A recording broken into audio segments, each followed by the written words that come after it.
wire. Got caught. Whatever. Okay, one sec.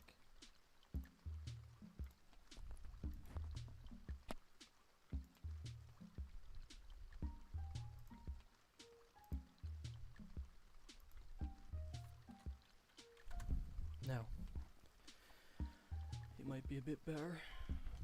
Hopefully it's not too quiet, and hopefully it doesn't have any weird static noises. Or else I'll be freaking pissed.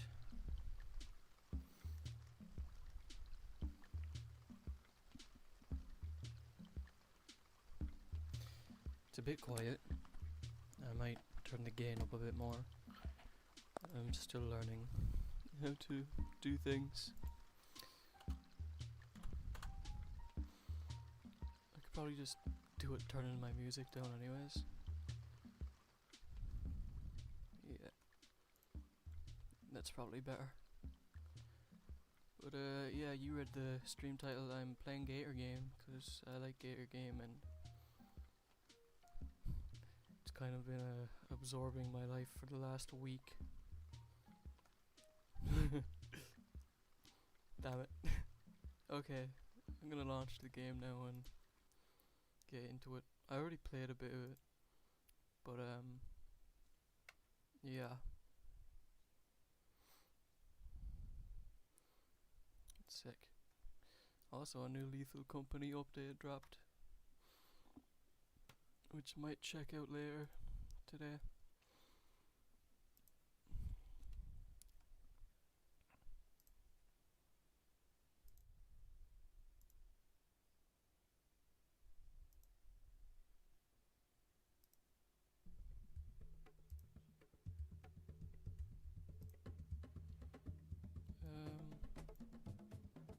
One sec, I'm just gonna try get this to go full screen as well.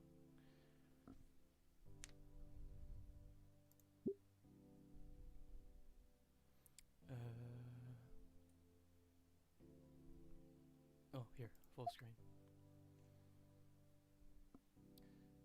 I don't know if there's not safe for work images in this game. I mean, hold on. There wouldn't, right? It would be marked on the tags on the Steam page.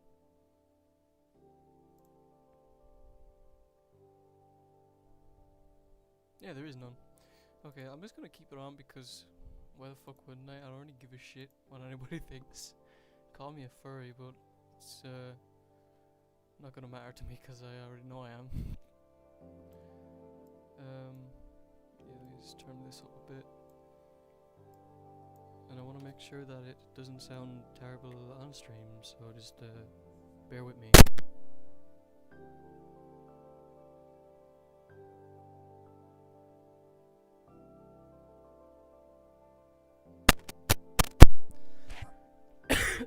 Excuse me. Alright, I think we can start.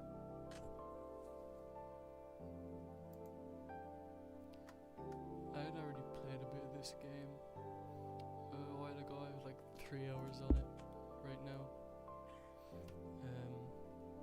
But I like it. It's got a nice story so far, and nice art. And the way it can just be from visual novel to lead into some animated stuff is cool.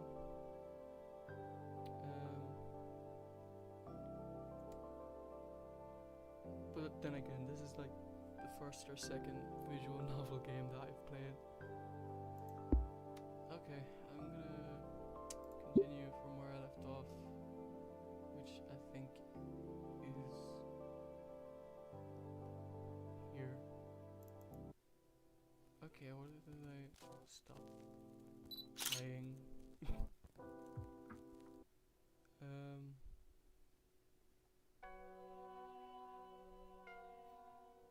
I think I'll start from here.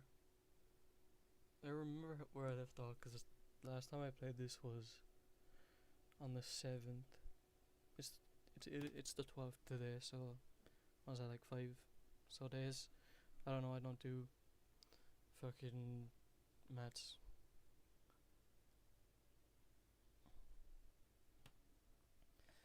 Alright, I'm gonna read as embarrassing as it's gonna be. I'm not used to reading. My nerves have been acting up when I first stepped back into the classroom. Made even worse when I was hit with another flashbang. After my 20 other classmates has finished laughing, Mr. Latican made a show of waving a freshly taken photo from a fancy fold-up camera from the 70s. I've dubbed this portrait... I can't read that.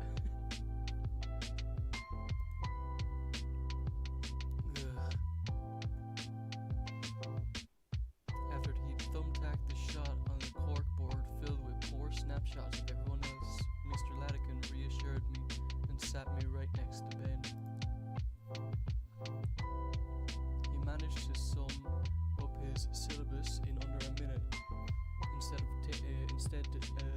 Fuck, I can't read. Alright, so please, I don't know, dyslexic or something. Instead, taking the majority of the time to go over our first lesson and assignment on exposure and lighting. Hold on, 1 sec.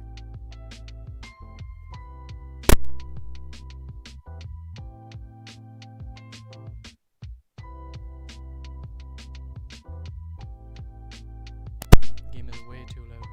Game is way too loud. I can't even hear myself on stream. I'm gonna have to turn that up and keep the microphone a bit closer to me, because I'm just gonna end up fucking butchering it if not. And yeah, I just want to be able to hear myself back and not be like, oh shit.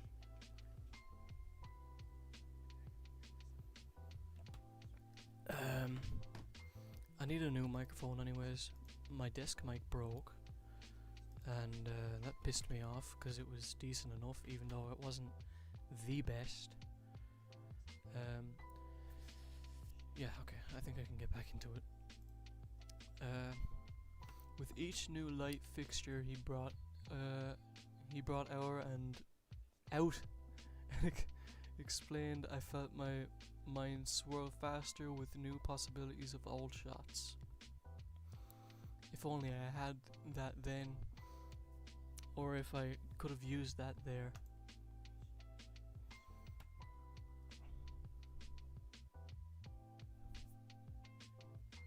Hold on.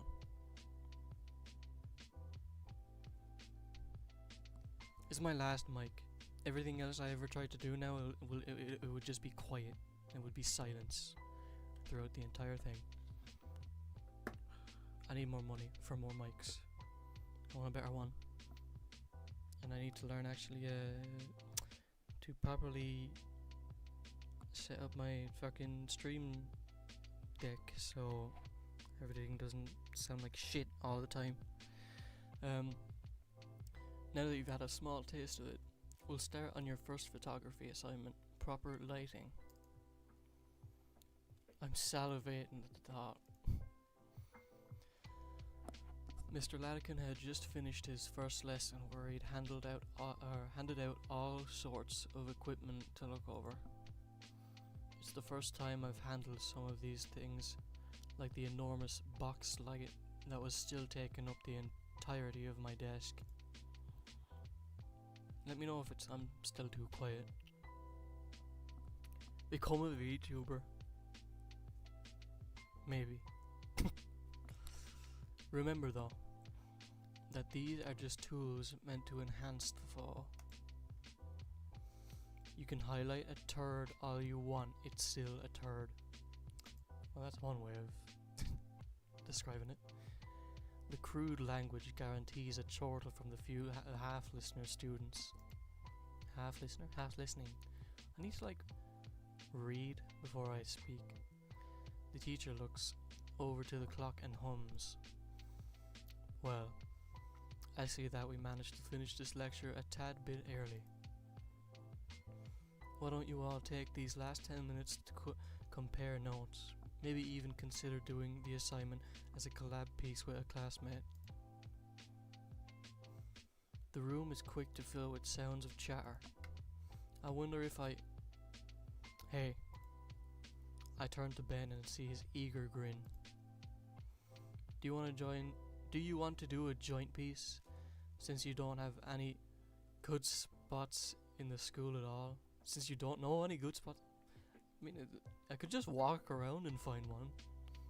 Mr. fucking know-it-all.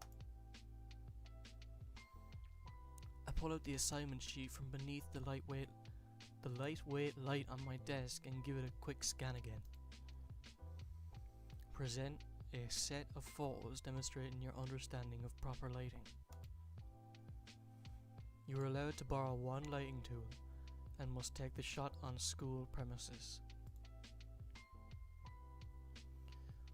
And I swear I've handed out this assignment for years now. If one more student just takes a picture of the hallway outside the classroom, I'm going to personally throw them over the railing. Real. Be original, please. I've got the perfect place for it. If we work together, we can even use 2 items.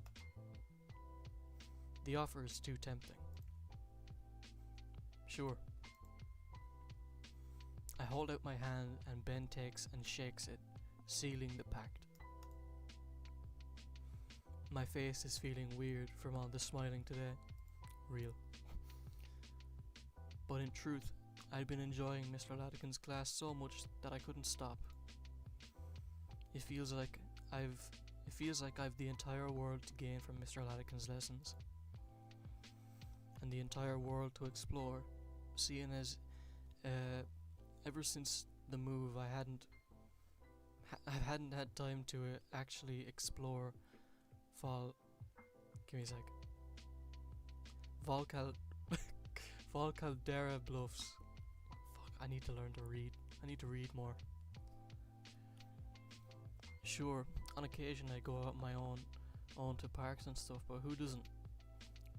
Besides, I'd be a pretty lame photographer if I didn't go out and find stuff to photograph.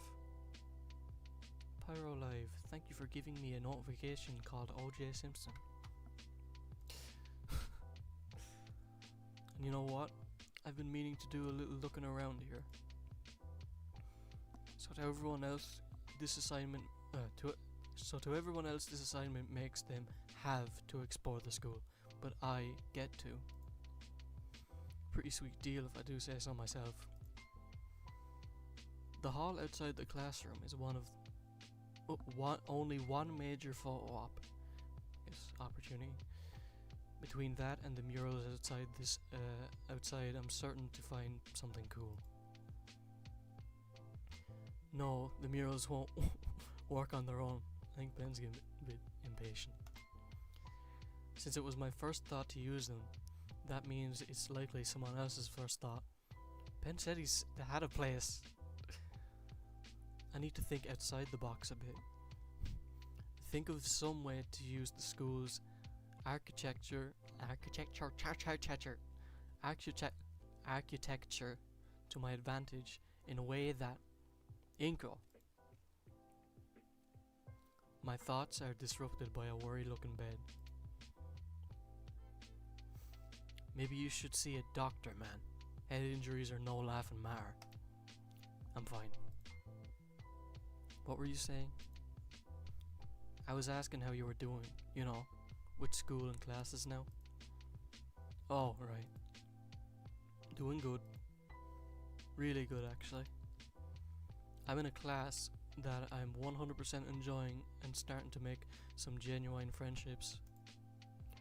Compared to the disaster of yesterday, today has been astoundingly positive. That's good to hear. Yeah, I've even got some friends now. Great. Oh, and what about your art submission? Was Liz able to help? There's something nibbling at the corner of my thoughts at the mention of the long-necked girl.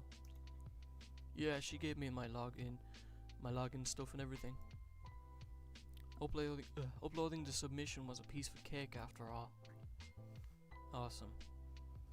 Though that does make you competition now. Both Liz and I have pieces in the running too. She told me she had submitted something. Yeah, I'm a bit concerned since I didn't have as much time to do time at all to prepare anything, but hey, everyone's got a chance. You never know. Yeah, she was pretty cool about it too. The whole friend group is pretty welcoming. I think I'm pretty lucky.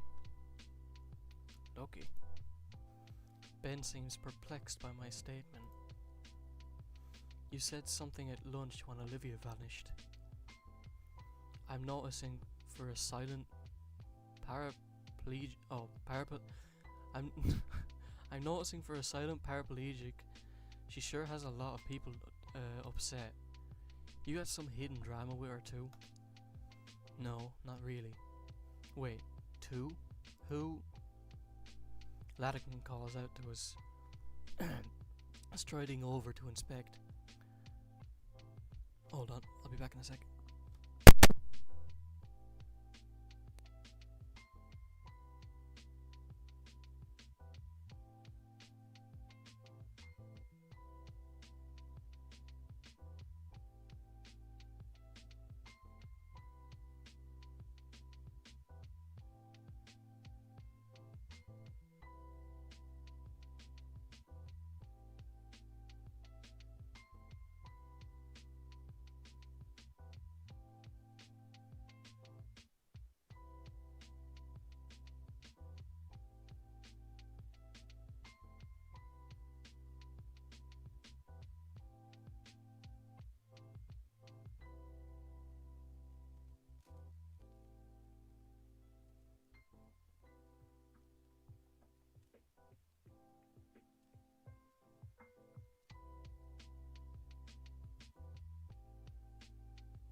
Okay, I'm sorry for the constant stopping and starting.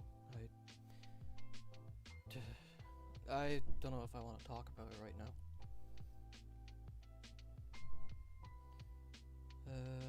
Okay, time to get back into it.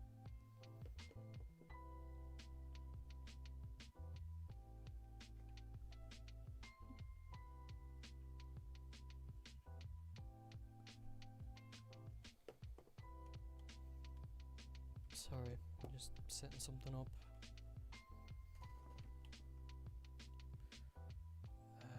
I just want to turn the music volume down because I don't want to go over everything again because I might turn it into I might edit it into a VOD. Anyways, okay, back into it. I take it you gentlemen are conversing about your assignment together. Oh, of course, Mr. Latigan. We were just discussing where we'd take our picture, right, Ben? Well, that's good then. Good thing you guys weren't talking about something off topic, like gossip. That would be a pretty embarrassing use of your time right off the bat, I think.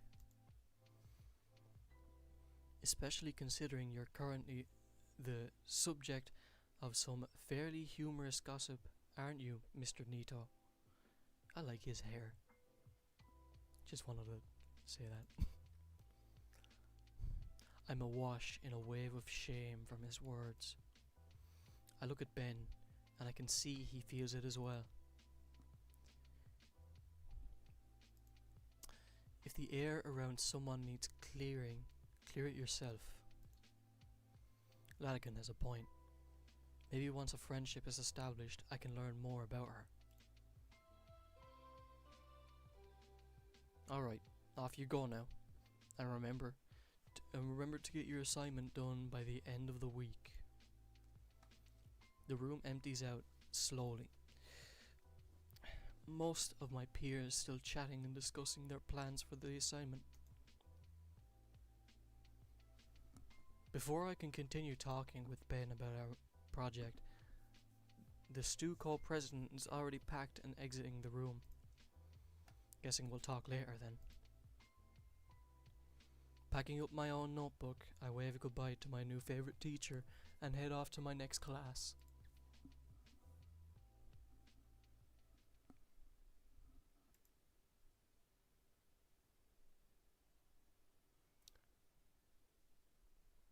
How was that noise? Weird. Walking into history class for the first time, and it's about what I expected it to look like. Pictures of historical figures, small relics from various regions, and cartography of the Earth during its stages of continental drift. Though I noticed that there's a distant lack of a teacher in the class. Must be finishing up their lunch, I assume. Well, better get a good seat now before they're all taken. Eeny, meeny, miny, this one. I settle myself into my chosen desk and pull out my history book and notebook, along with a pencil. As the classroom fills with more and more students, it becomes a blur of vibrant scales. A few minutes pass, and I'm still wondering where the teacher is. Oh. The suddenness of the door slamming open stops any and all noise. It's quiet enough to hear a pin drop. The figure walks into the class and... oh, sweet heaven, no. This fucking guy. He stands there and stares down at everyone, menacingly. He's the history teacher too. Oh, thank God. Thanks for walking me to my classroom, Solly. Of course, Miss Prockling. Oh, thank Raptor Jesus he isn't our teacher. The Raptor woman adjusts her glasses as she scans around the room before looking down at the paperwork in her hands. Looks like we'll have some late arrivals, but let's get down to business. I know that I introduced myself yesterday, but for any of those who weren't here, her momentary glance at me makes me believe Solly told her about my absence. My name is Miss Prockling, and this is history class. In this course, we'll be learning about the history of our... Sorry, looking out. Just trying not to cough out my lungs. I'm got a bit of a... yeah. We'll be learning about the history of our primeval... I think. Did I say that right? Primeval? I don't know. Ancestors and their advancements through history. You can even say that it'll be like going back in time. Doesn't that sound exciting? Despite her admittedly forced enthusiasm, everyone in class responds with uninterested murmuring. Yeah, that's history class. Not sure why though. This all sounds exciting. Sigh. She walks over to her desk and places down her pile of folders before flipping open her own special version of the history book. With a click of a button, she also turns on the projector to reveal a prepared slideshow for today's lecture. To learn about the extensive history of Saurians and their culture is something I've yearned for. If you can turn your books to page 36, we'll begin with the first chapter detailing the earliest interactions between Saurians and hominids? Hominids? I don't know. Oh, that sounds interesting.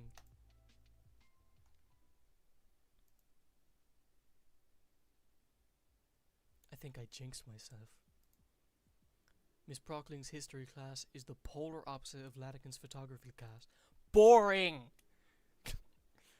While her introduction to the class engaged me at first, things have slowed down into an unbearably slow crawl. My eyes scan over the introductory text of the first chapter. Despite the tension between the two groups. Sorry, I just heard myself shout on fucking... Fuck.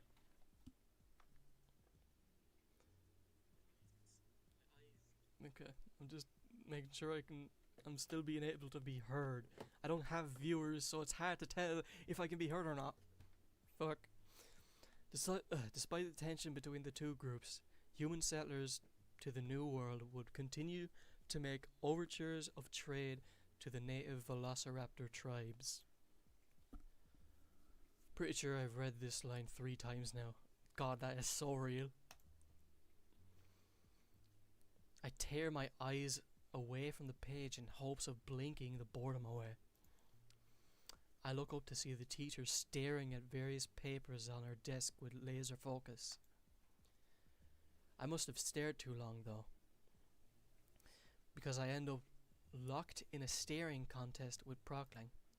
She raises an eyebrow at me. Okay then, right. Write down notes of pages 3 through 7 about the discovery of the New World. Without even fully comprehending the words before me, I'm copying the page down to the letter in my notebook. Absent-mindedly, I begin to recall everything that's happened so far with my new classmates. Ben carries himself with a lot of refinement and is easily my first pick as a photography partner. But that Mia girl, she doesn't seem to want to make friends. She's a bit angsty. Of course, I could have figured out from the cold look she gave me yesterday, not to mention the rude hand gesture. Damien's very friendly, even if he can be a bit too enthusiastic at times. And though my encounter with Liz was brief, I can tell she's dependable. My progress in making friends has been pretty good, all things considered. But then there's Olivia.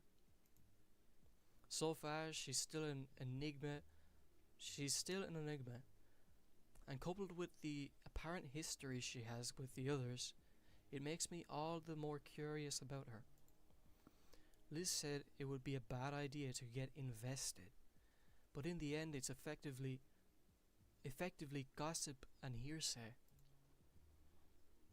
This has come as something of a shock to me, but... And what do we have here, Miss... Oh, she's here.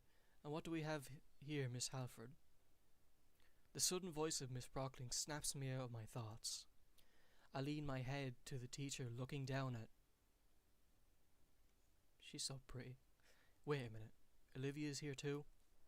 As luck would have it, I share not one but two classes with Olivia. I must have been so jaded from trying to read the textbook that I didn't even notice the girl in the wheelchair. She sits in the front row, diagonally in front of me.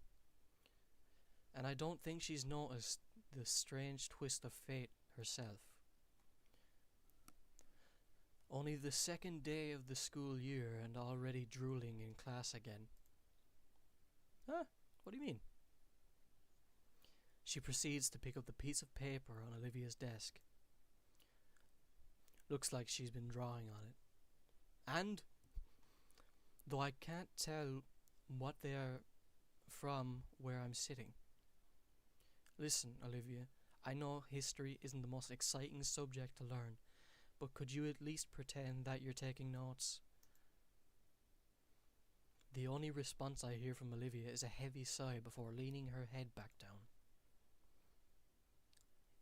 If she wants to draw, let her draw. God damn.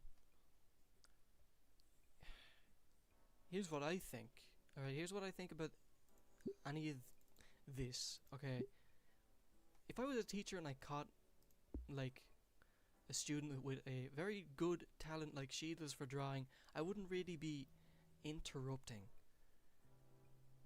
Because they already have something they're good at.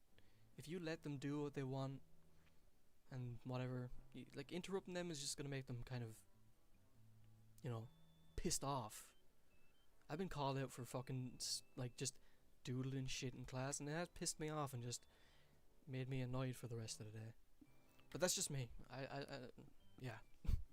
Anyways, back to the game. While the teacher returns to skulking around the room, Olivia hunches over a notebook. Although, I don't think those are notes she's taking. Nah. No one would do something like that with the totalitarian teacher patrolling the room. It's an attempt to get all of us to focus, but I'm fighting a losing battle to keep my eyelids from shutting. Yeah, I fell asleep in class when I was still in school. I fell asleep in class so many times. But the most embarrassing of all was when I fell asleep in science in 3rd year. No, it wasn't third. Was it 3rd year? I think it was, because science in 3rd year is still called science, and after 3rd year it either moves on to biology or chemistry or agriculture. So the first 3 years is just called science. But I fell asleep in class, and I was probably asleep for like 5 minutes. The teacher was like asking me a question while I was asleep, and when I woke up she asked me the question and I got it right. And then I felt like, fuck yeah, I just rubbed it in your face. But yeah, she said, just don't fall asleep in my class again. I was like, fuck you. Fucking something about that teacher. She was nice to me for the first 3 years, but then as soon as I graduated from 3rd year and went on to my final 2 years in secondary school, she didn't say a lick of word to me. She always give me the evil eye. I don't know. My jaw is clenched tight to suppress the loud yawn building inside, even as Miss Prockling skulks right past me. Just before my drowsiness can overtake me, though, I noticed minute movement in the corner of my eye. Minute? Yeah, why did I say minute? Minute movement. One of my classmates glancing up at the teacher, whose eyes are roving over the opposite side of the room and down to scribble something down. The paper is then folded into a neat little note, and I watch as the person carefully unfolds the sheet and also scribbles on it before folding and passing it along again. Passing notes. Curiosity thoroughly piqued, I await anxiously in my seat for the paper to get to me. It's a dangerous game, passing the note along so Prockling doesn't see. If I'm participating, does that make me a slacker? Then again, you're a slacker if you get involved, but then you're also like a nerd or a fucking teacher's pet if you don't get involved. The student to my side makes his move to toss the note over, but Prockling starts turning around right then. He flinches and drops the hot potato on my desk in a flash. You little shit! I nearly slammed my own paper over the page to cover it from sight. Miss Prockling continues to lecture about how the raptors and humans eventually started to get along because they traded narcotic leaves or something like that. And as you can see on the board here, Now, I lift my paper. Luckily, there's plenty of space left. As for whatever else has drawn, a not so solid attempt at a race car. Rough sketches of some eyes, a bunch of doodles, names in various styled fonts that I could only describe as graffiti, and of course, it's not high school if somebody hasn't drawn a penis. Yeah. That's good. Hold on. Yep. Ah, fuck. Miss Procklin was with stink lines coming off of her. Yeesh, better not get caught with this. That being said, I'm drawing a blank. What should I draw? I don't exactly doodle every day. Drawing stuff for others is a nice gesture. Maybe I'll try to break the ice a bit. Although I don't really know anything about her. Hey, can't hurt to try though, yeah? I can think of a few things to sketch out here. Let's see. Oh shit, it's making me draw.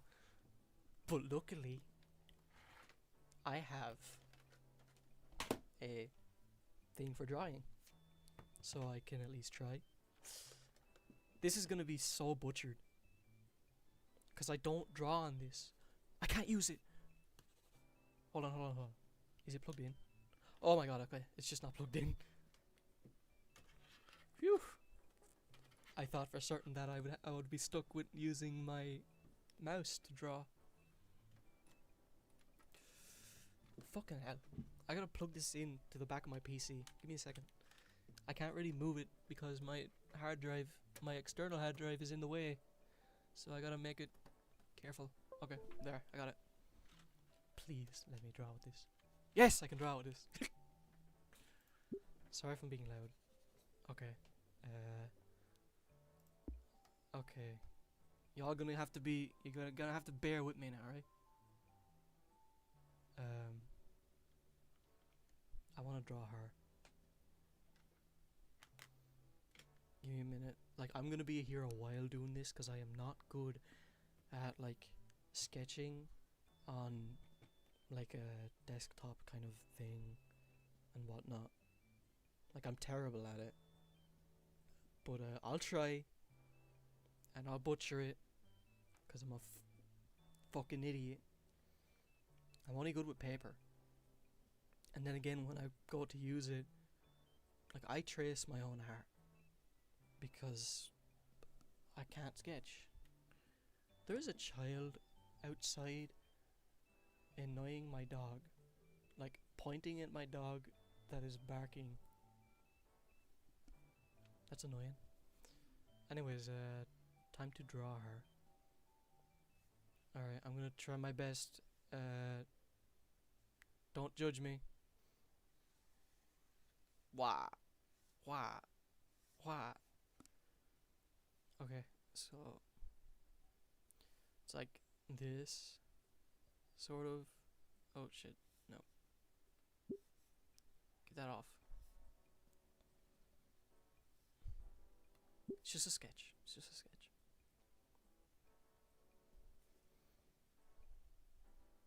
By the way, I'm looking at a picture of her. You think I can draw her from memory? Are you cracked in the head, like? You must be joking, lad. Joking.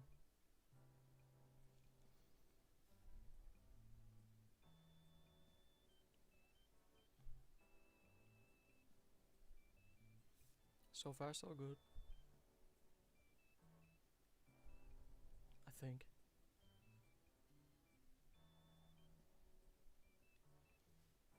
Let me get an eye done.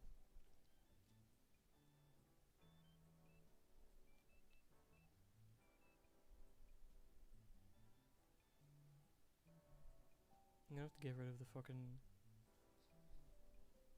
guidelines afterwards.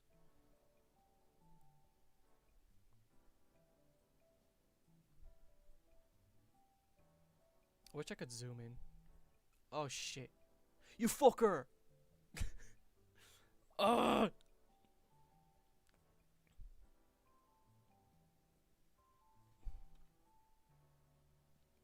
Okay, hold on. Oh, yeah, I can use my buttons to go forward and backwards. Cool. Now I won't be able to get this damn circle again. Nope.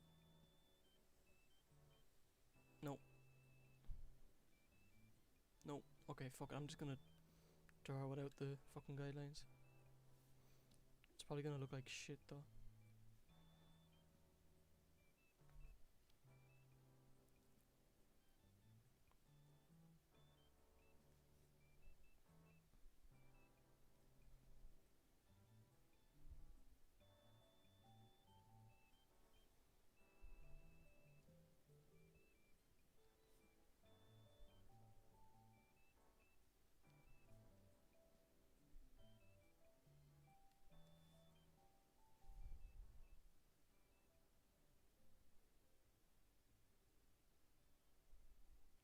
What y'all thinking? Does it go hard?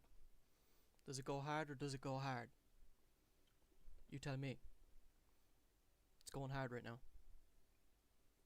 Give me a minute. I gotta pull up stream. Just in case there's a chat message. Okay, there was no chat message. I'm delusional.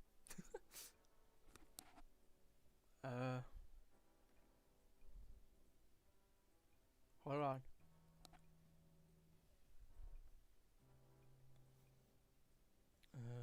Okay. She's like, let me just like that.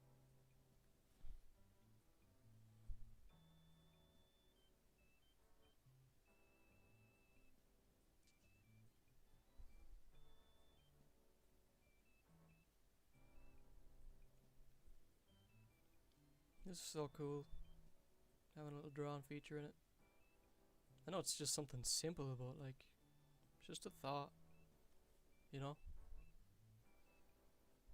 I know there's a ton of games that got something like this, but it's just cool to see.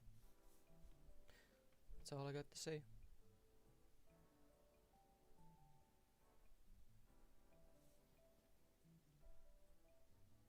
Whoops.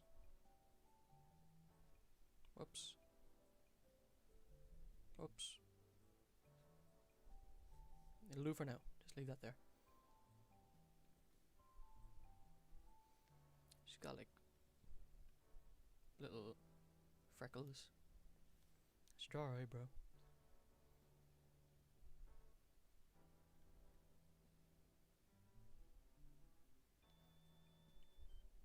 I wonder, does it recognize that I'm drawing her?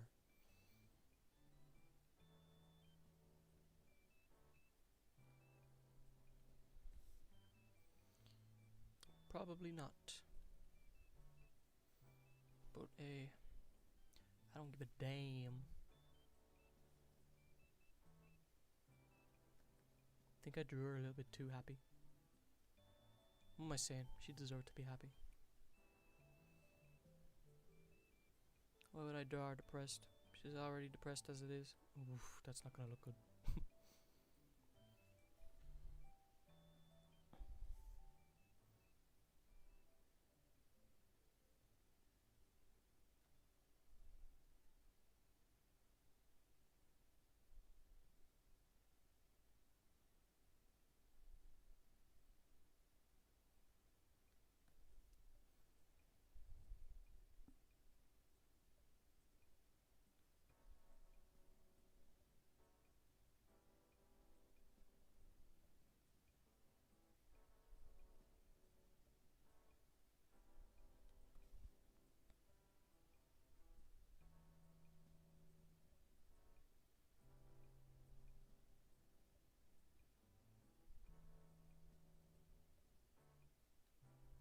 Shit.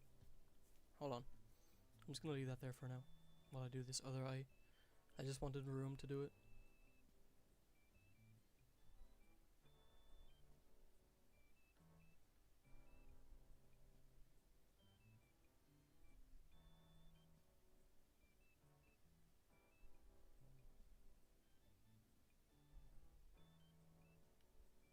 can get rid of this. Yep.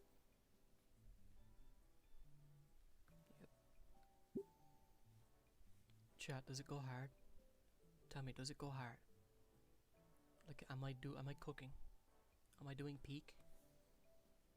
Am I doing peak? I think this is peak right here. No. Bit of a lazy eye. Not that there's anything wrong with it. Nothing wrong with a lazy eye. People go through these things. It's not their fault. Fucking hell, I can't get this right. Actually, you know what? No, that doesn't look too bad. Okay, I'm fixing this piece.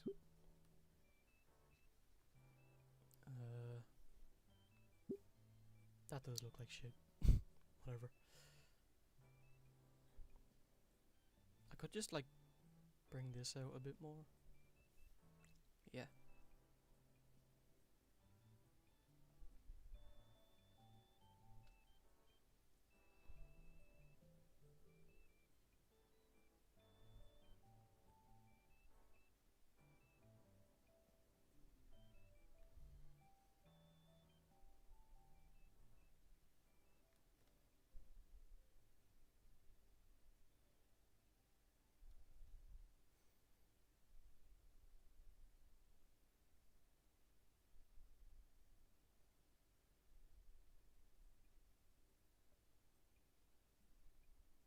There's a chat message. I'm sorry, I'm kind of looking at a picture because I don't have two monitors to keep an eye on it.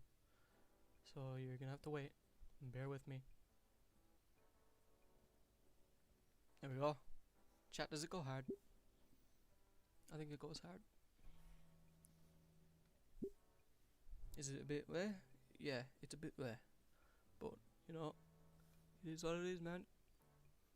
Only do what you can do.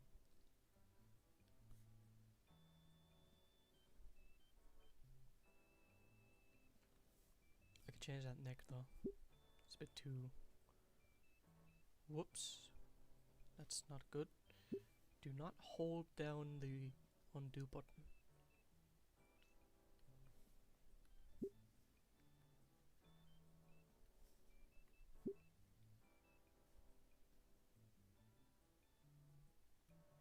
Fuck. Okay.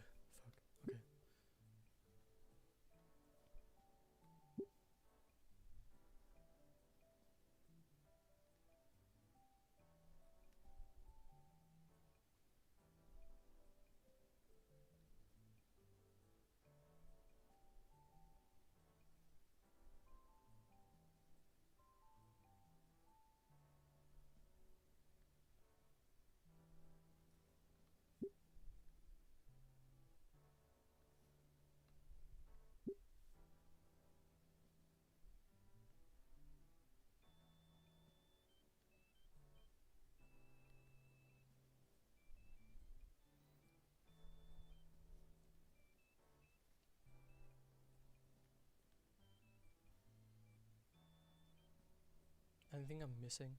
I could do the rest of her, but nah.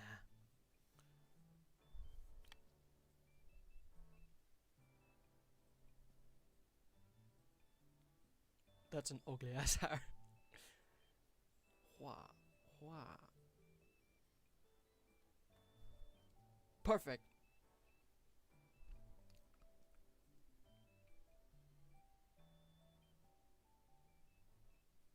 Do you think I'll bag her with this?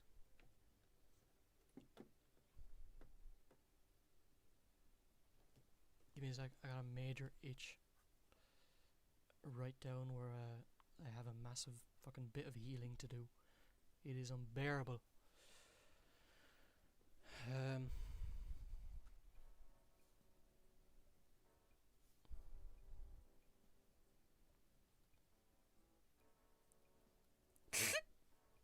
Okay, I'm done.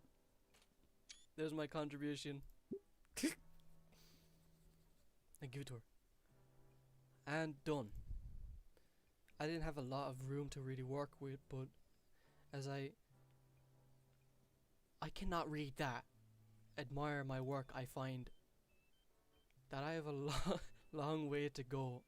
It feels like I'm being mogged. Mogged! Fucking mogged. Bro, start mewing. Start draw maxing. Start sketch maxing. I feel like I'm being mogged by the other doodles.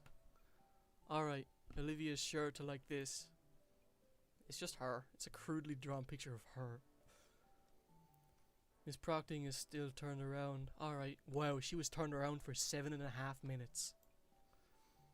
If I slip the paper over Olivia's shoulders, I won't have to get up and risk getting caught. And here we go. Here we go. You get that reference, you're cool. It's a bit tricky and I hesitate, but the paper meets its destination. She smiled! She doesn't even look back. She just takes the paper eagerly. It's completely different from how she was acting earlier. Her tail is even swaying side to side. Does she like the drawing I made of her? Oh, is that wagging? Huh? Alright. Now she's gonna see my sketch and possibly think I'm cool. Oh.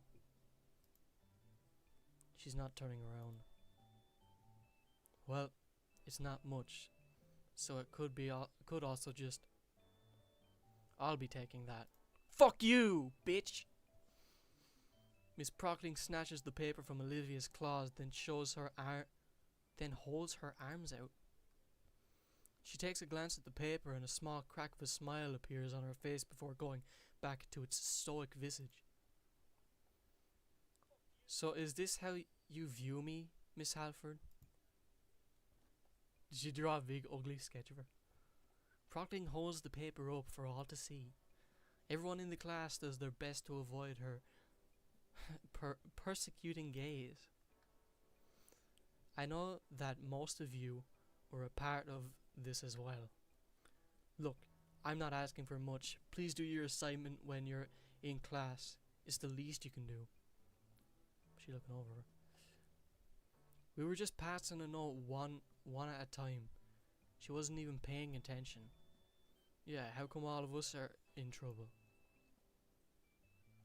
I noticed Procting looking down at Olivia for a moment before letting out a sigh of defeat. Look, since it's only the second day, I'll let this one slide, but I'm warning you now that I won't be as lenient the next time it happens. Otherwise, you'll end up looking up like the last student who decided to be disruptive during class. Pfft. Yeah, what happened to him? Get a detention slip or something?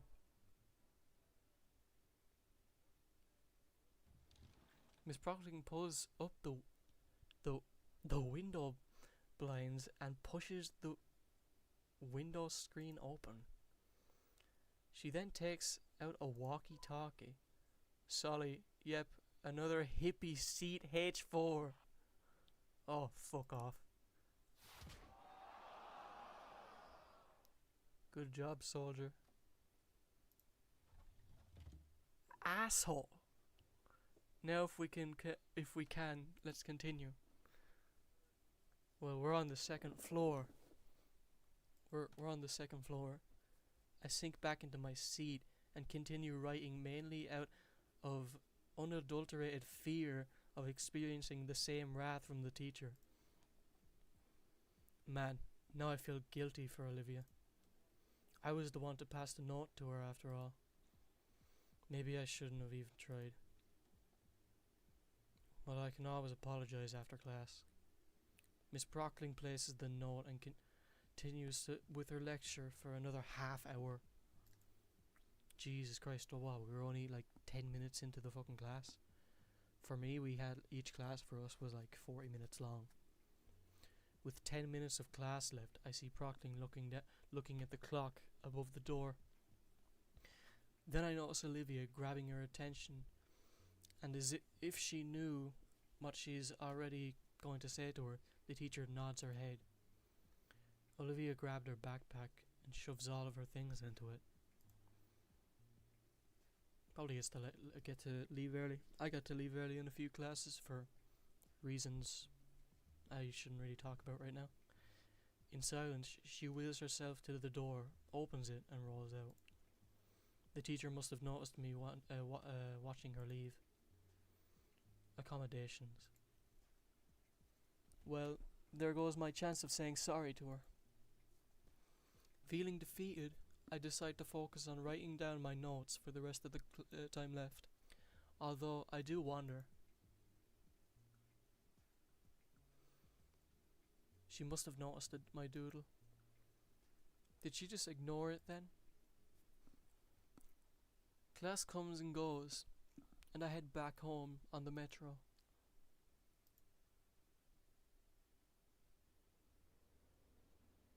Another day, another dollar. Though this time, I pass on the mini breakfast burritos. Yeah. After how bad they messed me up during PE yesterday, I don't want my stomach to endure that torture again.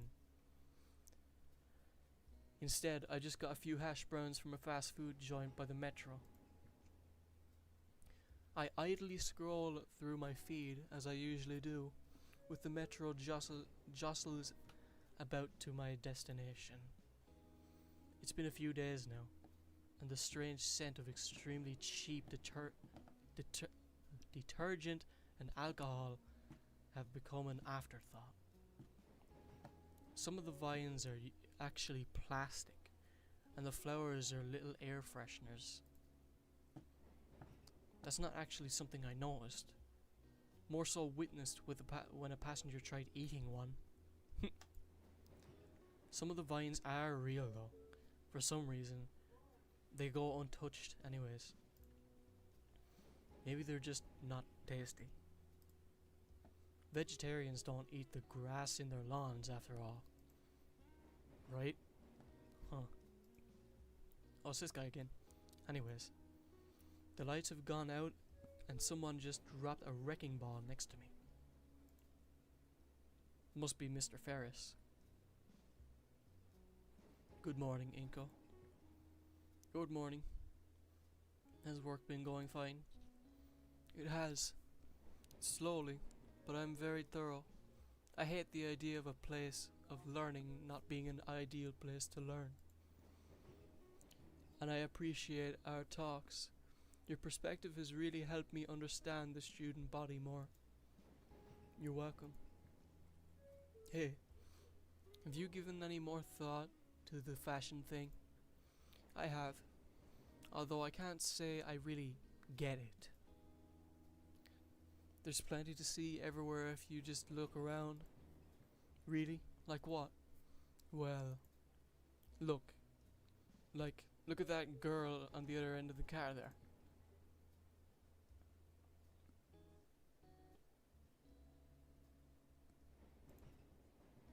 It's rather revealing. I don't think that's really for me. I love my wife. I just mean as an example. Well, there's an event coming up. I could see about trying something new. What would you recommend? That's a good question. What would be good to use here? In my inner eye, I conceptualized the coolest possible Ferris. The fresh machine is going full throttle. First, sunglasses. Damn, that fit already goes hard. His eyes may be a little too far apart for that. However, beanie. Fuck off. Moving on. Big guns, fresh jacket. Bruh. There we go. The coolest possible Ferris. Mr. Neil. Sorry, just thinking. Why don't you start with... Oh, Jesus. I'm gonna save. Malcolm seasonal crossprint jacket. Really now? Those all sound rather expensive. Yeah, they are. You know, you know what? Try a gold chain necklace. A what? Yeah, just make sure it's appropriately sized so it doesn't look silly. I'm sure it would go a long way, and they're pretty cheap to get. Well, alright, I'll take your word for it. We sure talk about fashion a lot, though. Is that really all everything's about these days? Oh, of course not. What do you want to know about? What's YOLO about? I've heard the term thrown around recently. That was like 5 years ago. Oh. YOLO. Jesus Christ, I remember when people used to say that. Mr. Ferris and I talk about contemporary urban slang until we arrive at our stop.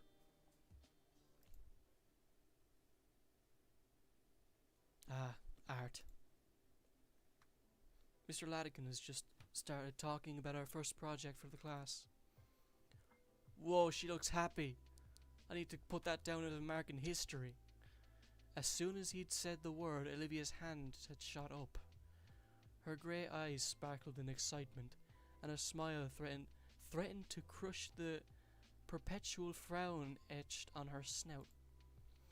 The girl vibrates in her seat as she waves her arm in the air, trying to get the teacher's attention.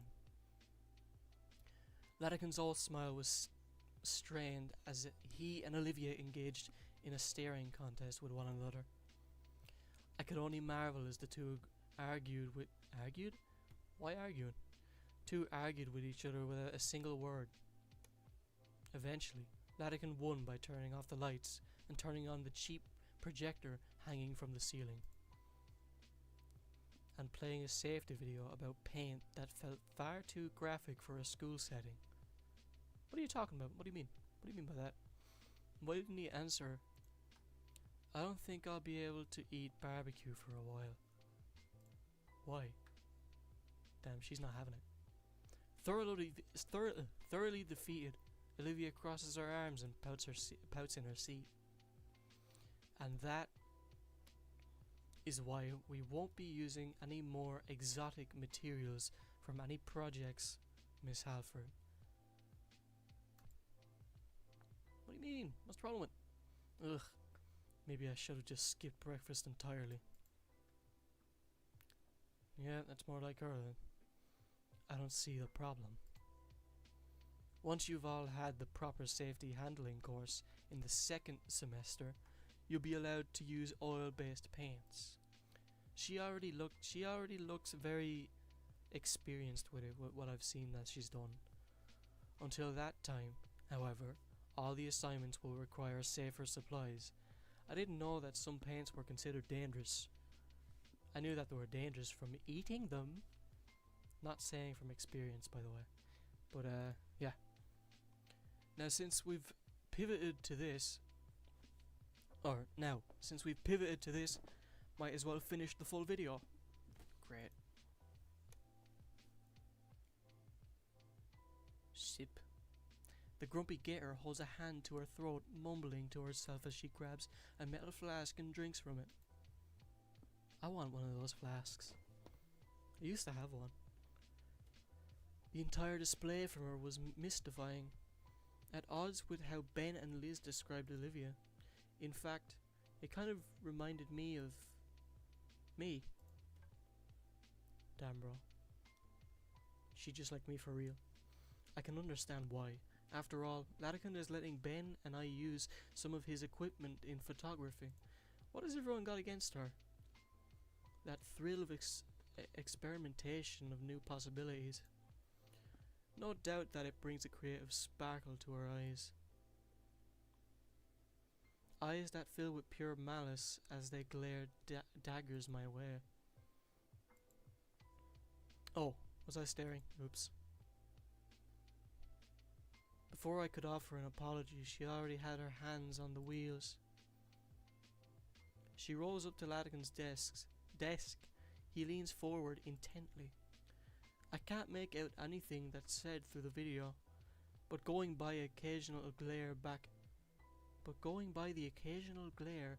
back, it's not hard to imagine. Crap, I really didn't mean to offend. Vatican notices I'm watching and motions for me to come forward. Slowly, I shift out of my seat and approach the desk. I didn't do anything wrong, did I? Alright, is something going on here? Vatican speaks in a hushed tone, just loud enough for me to hear over the makeshift matinee? Matinee? I don't know. Olivia's telling me you're making goofy faces at her. No, I said he's been staring at me all through class. It's weird, like he's never seen someone like me. Oh. Can't you move him to a different seat? Now hold on a sec there, Olivia. Let's not get ahead of ourselves. I'm sure this is just a misunderstanding. Mr. Latican. It's like she's a different person here. Maybe she just prefers to be left alone in her element. I understand that. She fishes out a canteen of water and brings it to her mouth. Again. You're giving a lot of leeway. Why did I say leeway? You're giving a lot of leeway when it comes to seat assignment, but asking for something like this. I just want him to leave me alone. She sips again. What's that about? Well then, Inko, you tell us. What's on your mind? Can't have disagreements between classmates this early in the year. I'm confused. I didn't know there was any disagreement between us. Well, sometimes it's just little things you do that you don't even think about that affect others, that affect people the most. Anything like that come to mind? I shake my head. Olivia's glare doesn't diminish away from my field of view. I mean, I've been a bit curious about her since we sit next to each other, and I'm friends with some of her friends. We all sat together at lunch yesterday. Latican nods to himself thoughtfully. Sounds like he just wants to hang out, Olivia. Her face scrunches at the mere thought. Not really interested. He's distracting me from classwork. I want to watch the video without being gawked at. Sorry, I didn't mean to. Does that resolve the issue for you, Olivia? No, I don't want some buddy in this class. She goes to take another sip, but ends up turning the canteen upside down. All out. Grr. Olivia, you can go fill that up if you want. You won't be missing anything. The video's nothing you don't already know, I'm sure. Olivia eyes me suspiciously and slowly moves out the door towards the nearest water fountain. Latican sighs. Alright. He leans back in his chair and his arms resting behind his head.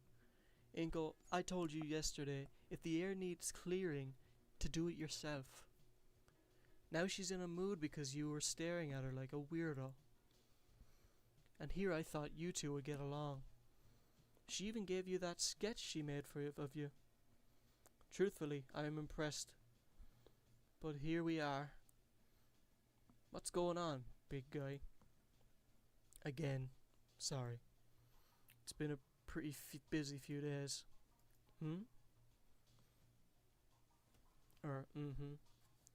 Yeah, I've gotten into a cool friend group. We're all gonna sit together at lunch. Olivia's there too. She didn't say much, but I got her a soda. I don't know why she's so upset at me. It's nothing personal, Inka. It's not? She's reticent. Is that what it... Reticent? I think so. Reticent. Especially when it comes to change. If you're at her lunch period too, I can see why she'd be wary of you. If you don't mind me asking, Mr. Latican, Yes. Why is she so open with you? How do you mean? Just now, she spoke more in that conversation than all the other times I've seen her yesterday. Fuck's sake, my bandages are falling off. Balls. Whatever. I might have to put some socks on. Oh man, I'm bleeding. Oh well. Just now she's. Oh yeah. I saw the canteen. I figured it's something to do with her voice, but it's surprising. God. Her water bottle's the other way around. It's unfortunate, but she just really rarely talks at all. And I guess she just really trusts me. I've known her since she was a freshman. What year are they in this? I wonder. She seemed to gravitate towards art and how I taught it. And soon enough, I took her under my wing. Get it? Fuck, kill myself. But she lives with Damien, right? He's at the lunch table and she still barely talks to him. Poor kid. Hope he's doing alright. He seems to be alright. But yeah, she's distant to everyone else. So much so, I keep hearing weird things about her. Latican leans forward in his chair, suddenly attentive. Is this about your gossiping with Ben yesterday? A bit. He showed up to the table and said something about her being the same after she left. Probably some drama there, but I don't want to pry. He nods. But also, Liz told me some weird things too. He stops nodding. I know of her. Is something wrong? No. She just said I shouldn't get invested in being her friend. Everyone's being real weird about it. So I was curious for myself. Guess that's why I'm looking at her weird. Sorry. Latican rubs his temples. Aye. I wonder what nationality he is. It's worse than I thought. What is? I'll put it this way. You've met three people that know Olivia other than me. Of the three, only one thinks highly of her and the other two start unloading drama on anyone willing to listen, in this case, you. No wonder you're confused. I hadn't thought of it like that. I don't blame you. You shouldn't be involved in anything stupid. High schoolers, you know. I guess. Latican inhales, collecting his thoughts. Important question then. Do you really want to be Olivia's friend? Huh? I mean, I guess. I do. A judging eyebrow is raised my way. Are you really, or just curious about her? He seems pretty serious about this. Yes, then.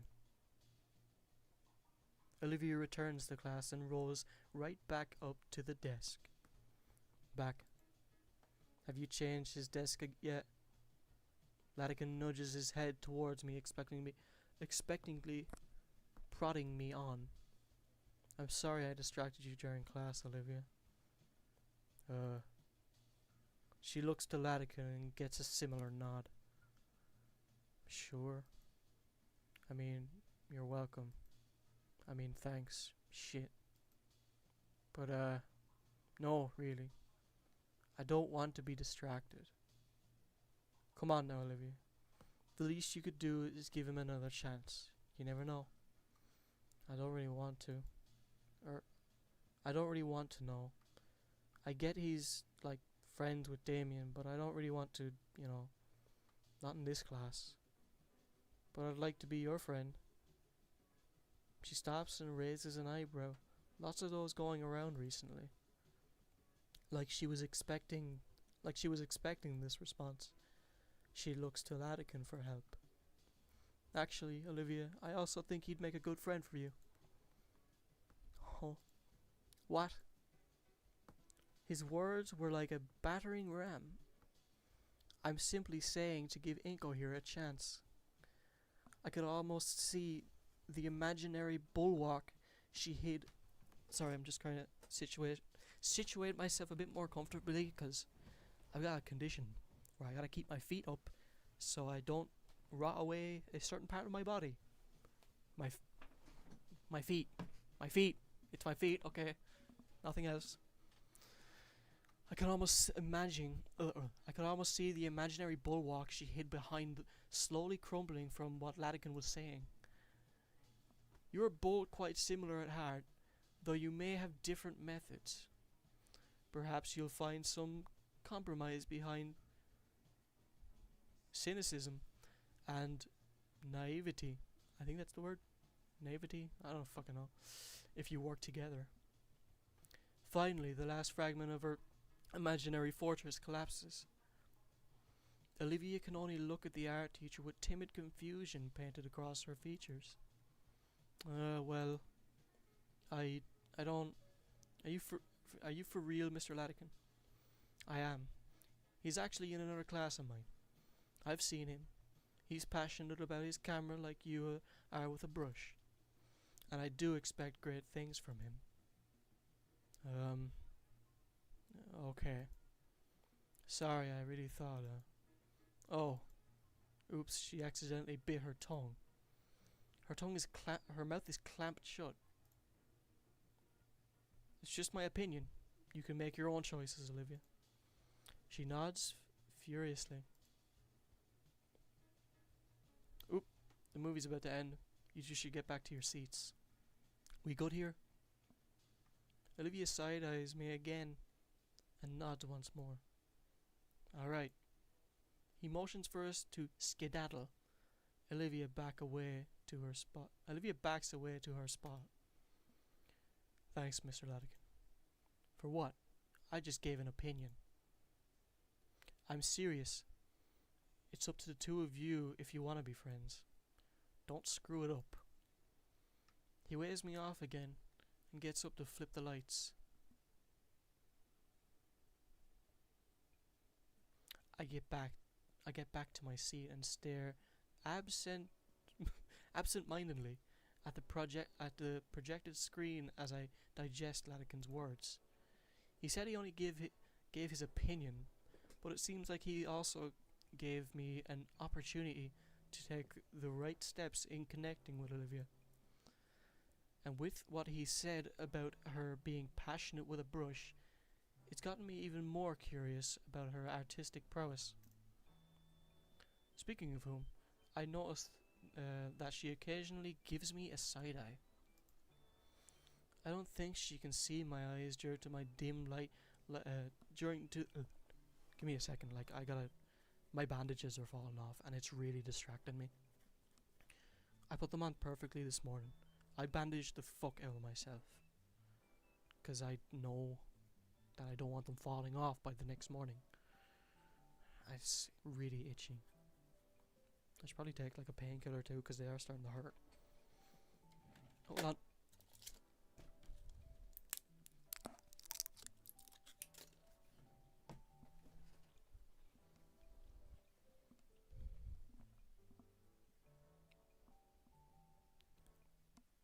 Okay.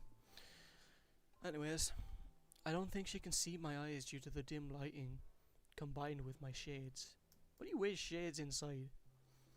She stares at me with a sense of strange curiosity, almost as if she's trying to get a read of me from my face alone. Not much face there, friend. But from what I can tell by her facial cues, she seems confused and almost shaken up. It's like she wants to say something, but keeps on backing away at the last second. Guess her mind is also jostling around from Latican's words. Our teacher flicks the light switch, and I feel my retina burn from the bright lamp lights, even with my sunglasses. I hated that in school.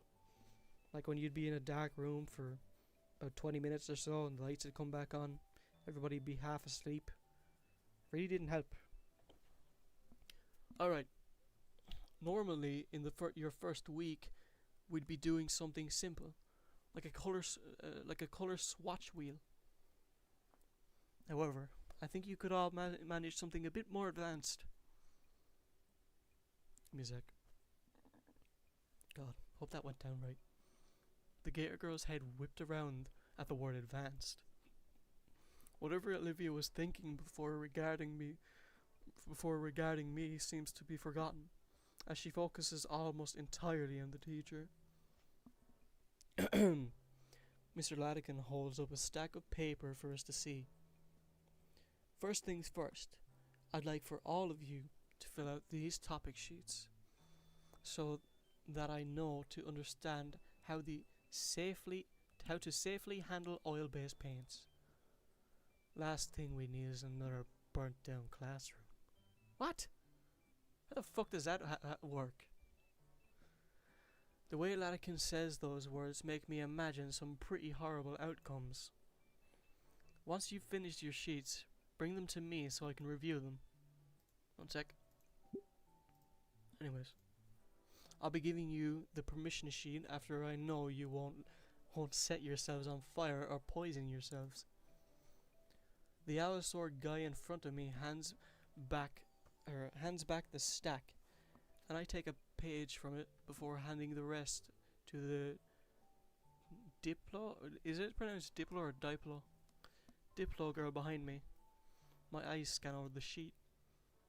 What grade of mask do snouts longer than 3 inches require? And realization hits me. I didn't see the first half of that video. My eyes scan over the page and I groan when I see questions I've no answers for. All of them pertaining to dinosaur anatomy. The art teacher looks directly at me and then to the side. I tried to decipher his meaning, following his eyes. Oh. I turn in my seat and lean closer to Olivia. Hey, what? What now? What? What is it? I'm not gonna let you draw me. I already did that. What the hell? Looking at her paper, I see that she's already answered the questions I couldn't. I show her my own page, tapping the upper section that was still blank. Olivia groans and looks to Latican pleadingly. All she gets from her troubles is a thumbs up. Fuck. That's funny. I could make a template out of that. Give me that. Fine. Fine. Here. She holds out her sheet for me. Wait, isn't this cheating? The art teacher wouldn't. When did he get when did he get to his desk? What does he have a sleeping mask? If I look over the answers, I still learn the safety procedures. So what's the difference in the end? That must be what he's thinking. Either that or he doesn't care. I copy the words from Olivia's sheet, doing my best to at least rephrase them. Some of my classmates are already walking up to Latican's desk. He's barely reading the pages, not even taking the sleeping mask off. Thanks, Olivia. Whatever. Olivia finishes her page in a few seconds and wheels herself to the desk too. The last answer is I'm fairly confident on. Like, what flashpoint means. I get up and go to Latican's desk and set my safety assignment down. Good. Here's your permission slip to use hazardous paints. He didn't even bother to look over my worksheet. He lifts the eye mask from his face and looks at me with one eye. What? Most of that stuff doesn't apply to you, Inko. Just don't drink the paint or get it in your eyes and you'll be okay. Yeah. Yes, Mr. Latican. Attaboy. Now go back to your desk and wait for class to end. Tomorrow I'll be starting you all on something simple. Like painting a cube or a ball. Yeah, Yeah, model dodgeball painting. The eye mask drops down and I return to my seat. The class clock reads 5 minutes until lunch. Olivia's back to leering at me. I consider what I should do or say some sort of icebreaker. Mr. Latigan said we're similar. I can see some of what he means. But I'm a photographer and she's a painter. Whoops. Sometimes I right click by accident. So a cubist and a deist walk into a bar. Were you gonna start off with a joke? Have a good lunch now. The moment the bell rings, Olivia shoves her things into her backpack, not caring if her notebook gets crushed. Once she zips up, she races out of the classroom. Guess she doesn't want to get caught in the chaos of the lunch room stampede. God, that was a pain in the ass back then.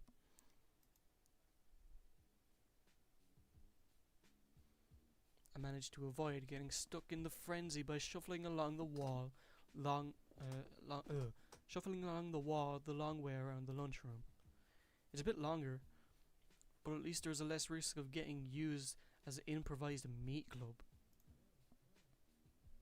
Hey, why don't I just go in through the courtyard? It's right there next to the table. Damn it, next time.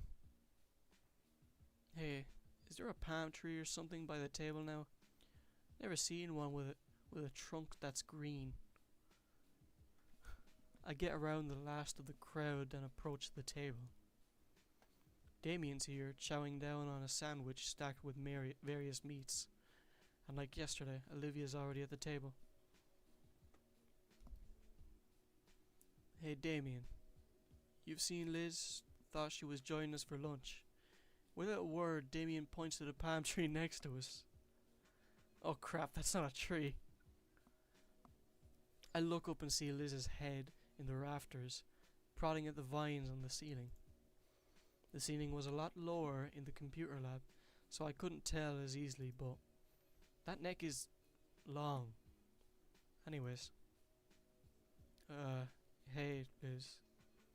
Hey Inkle. Couldn't see you from up there, till I heard you. Well, guess I'll go ahead to get my food from the vending machine again. Making my way over to the vending machines, I do the same song and dance I did last time. A card swipe and a few button presses later earned me a couple cans of soda, 2 bags of chips and a few candy bars. It's like when the teacher asks if you brought enough candy for everyone, only now it's true. I head back to her table, the bundle of foodstuff in my makeshift pouch, and distribute them. Olivia gets her share, but she didn't say anything. Ah, sweet. And why thank you, Inko. Damien, if you'd be so kind. Already on it. Damien cracks open a can of soda just as Liz lowers her head next to him. She's wearing a novelty soda cap. Fuck off. He then speed swaps the old can for the new one, almost like he's swapping wheels on a Formula 1 racer. Thank you. No problemo. He 100% likes her. Liz's head cranes back up to the top of the ceiling to continue eating the foliage. So, Nico, how's your day been so far? It's been pretty decent, I'd say. I'm mostly looking forward to photography since Ben will show me some good photo spots. Cool. Damien just nods and he continues to munch on his sandwich. I think he's zoned out about halfway through my sentence. He sure seems like the kind of guy. Oh, and also Liz helped me submit my contest entry. Awesome. Can always rely on Liz to help you out. Flattery will get you nowhere, Damien. Just saying the honest truth. Liz entered the contest too, right? Everyone must be trying to win the cash prize. The money's okay. Liz comes down again with a mouthful of leaves. Her hands hold up a tray with each segment filled with a different sauce. But the real prize is having your submission featured on the sponsor's magazine cover and in a featured article. How is she still articulate? Do you have any idea how great that looks on a resume? Heck, I can probably get a scholarship with that alone. Whoa, you really got all this planned out. What did you submit? She takes a moment to swallow her salad and shares a huge grin. I submitted my best digital art piece.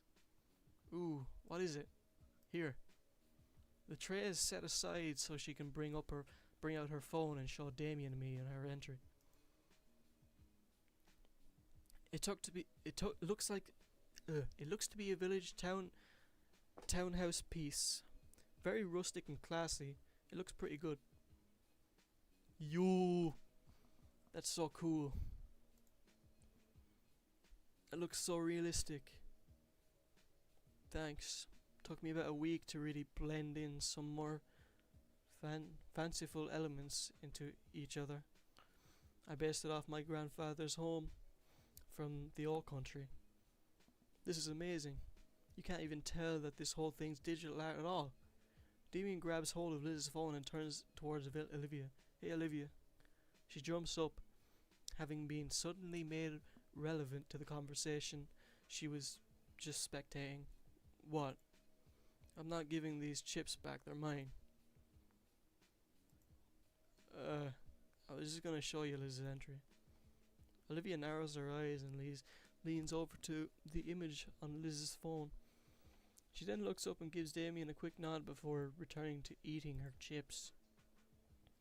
Damien's smile falters a little at her minimal response, though he's back to his usual grin as Liz takes her phone back.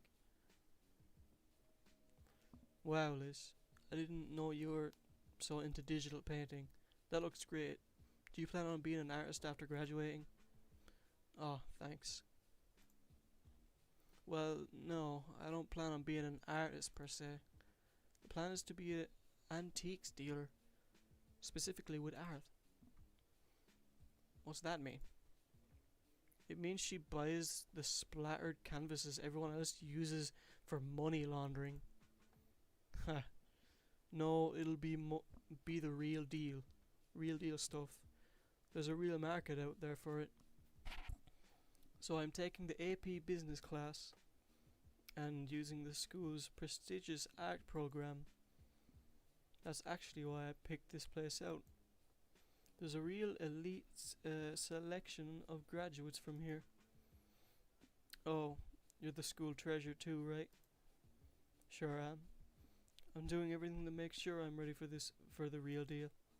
I do love painting though. It's not just an ends to my means. Maybe that's why I want to get into trading. I can get the right people the right art they need. That's very thoughtful. Huh. I should start thinking of my future more. I wonder what Olivia thinks about this, if it even interests her. Damien is just exaggeratingly nodding his head up and down. I don't know if he's agreeing with Liz or headbanging to some tune playing in his head. Yeah, he's the kind of guy that, like, he seems to be the kind of guy that would be, like, bopping his head to a tune when there's no music playing. Or to dance. Sigh. Why are you so down? I looked to the side to see Olivia staring down at the chips bag, looking pensive. I guess I'm not the only one that's a bit worried about our long-term plans along school compared to Liz. But we got the whole year, still. What about you, Damien? Don't really have a big goal set. Only reason I'm going here is because it's the closest school to our home. Damien, you know I keep telling you about planning ahead. I know, but I like keeping my options open. So what are you doing in school? I just picked out any classes that seemed interesting to me. Though I gotta say, home economics class is pretty fun. I get to make food in class and eat it too. I chose home economics in the last 2 years of school. I got to eat food twice and cook twice. Or was it 3 times? I don't remember. But home economics is not home economics. It's not cooking. Not really. You're taught more about fucking family bullshit and money. Not to a good extent though. Only good thing about it was that I had a good teacher. People thought she was a bitch, but she was good. She was very good. She was good to me, that is. From learning skills in class like that, you'd be a perfect husband. Yeah. Wait, what? What?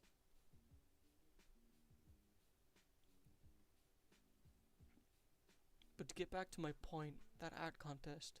If I win and get that interview, it's an insane advantage. I'll say.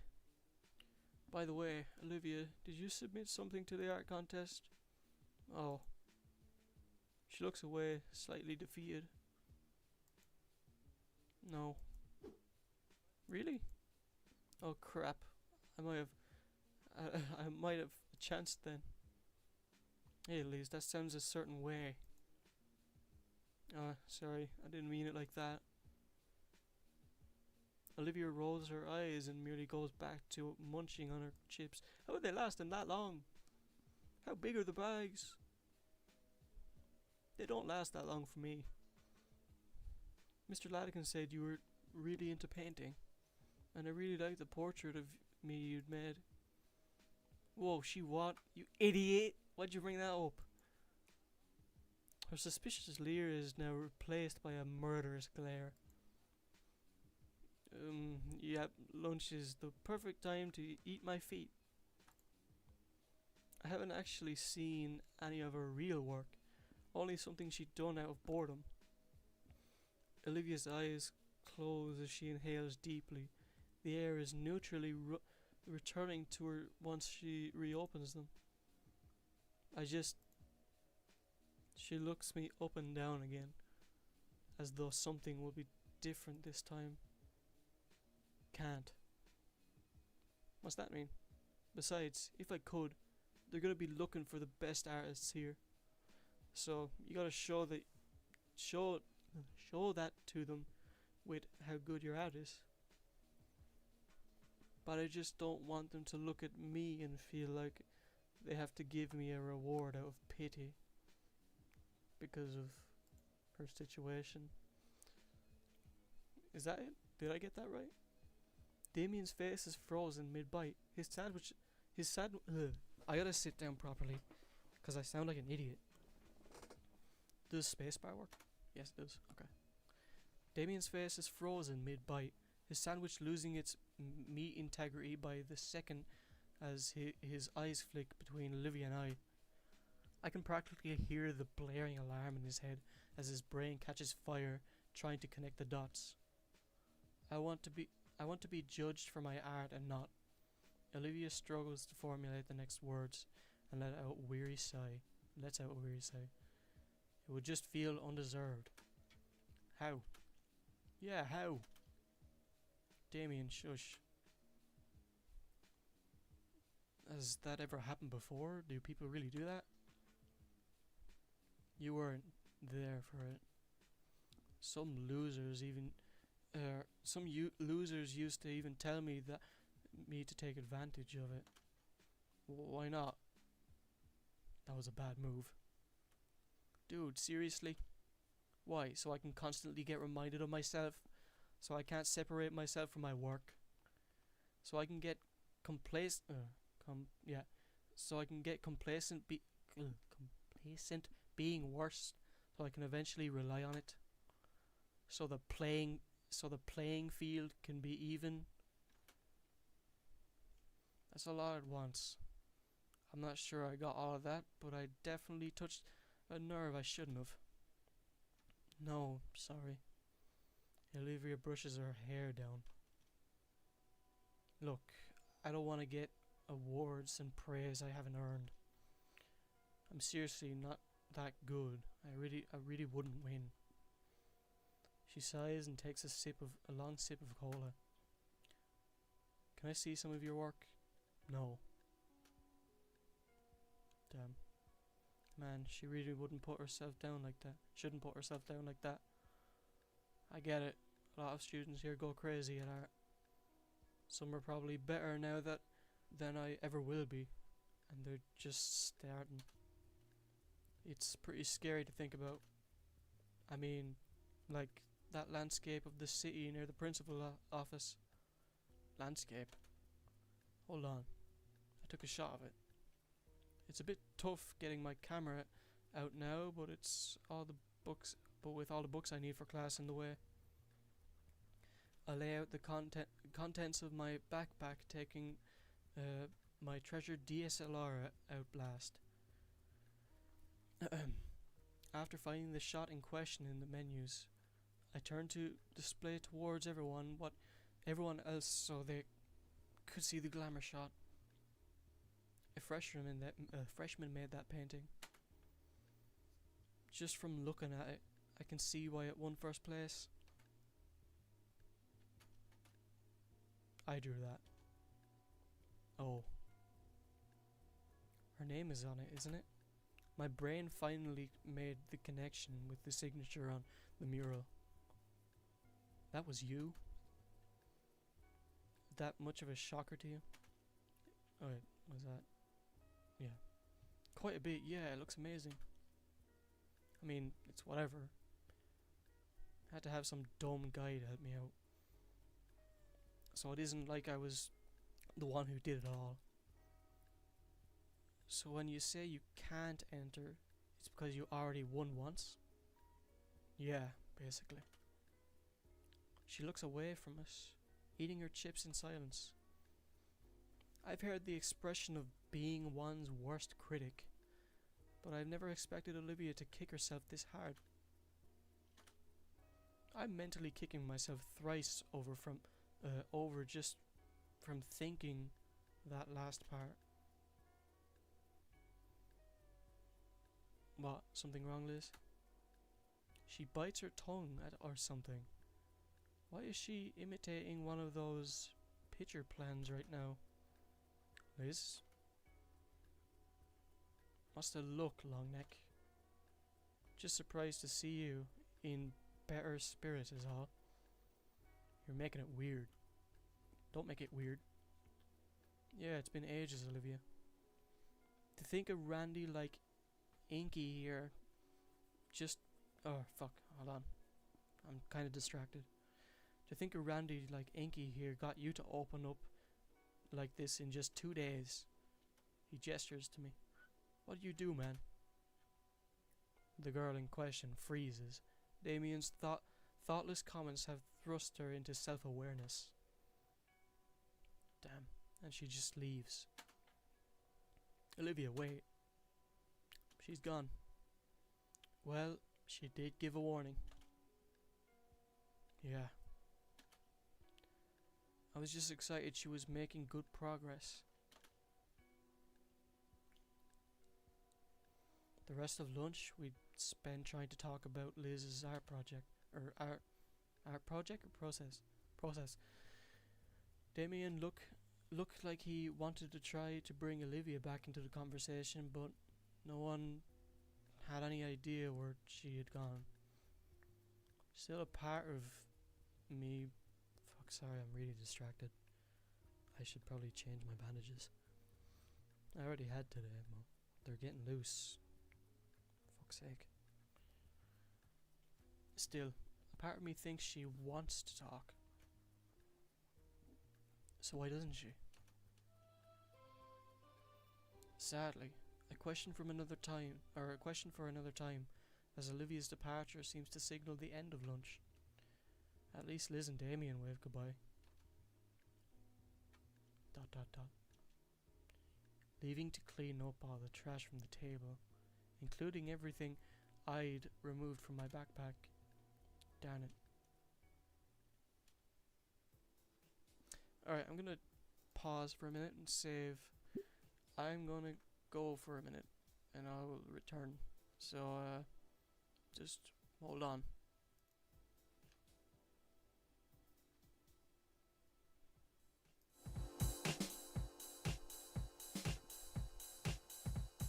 Sorry, my mic's still in.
down so you can actually fucking hear me. Yeah.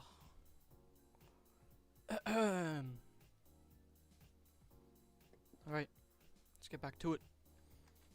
I'll play it for another maybe hour if I can, because I'm enjoying this. Photography class comes and goes. Since we're partners, Vatican gives Ben and I the green light to walk around the campus.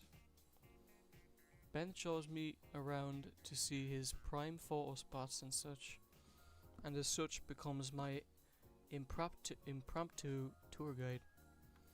It's actually pretty neat to see the parts of the school that I haven't explored yet until now.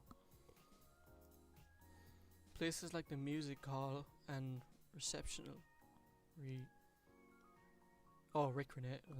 recreational pool were the most interesting to me. Currently, at the courtyard, Ben points out the views of the outer landscapes around the school.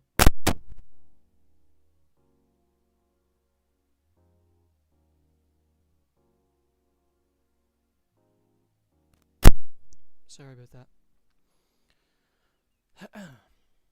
No wonder why Ben was so eager to show me. These views are impeccable.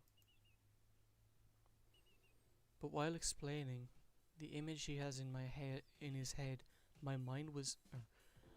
sorry, I'm trying to get back to the reading now. But while he's explaining the image he has in his head, my mind still wanders back to Olivia. I wonder what I did to make her express herself so much. Inko. Huh? I was asking if you'd be available sometime during the weekend to take photos. Oh, I'm free on Saturday. Excellent. We can meet up back here. Sounds good. As we head back to class, I begin to think if there's something I can do in history class.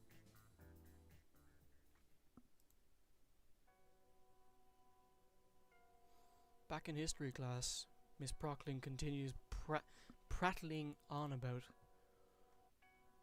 And after a final offensive that left the entire city of Triceratopsis destroyed, I don't fucking know what that word is.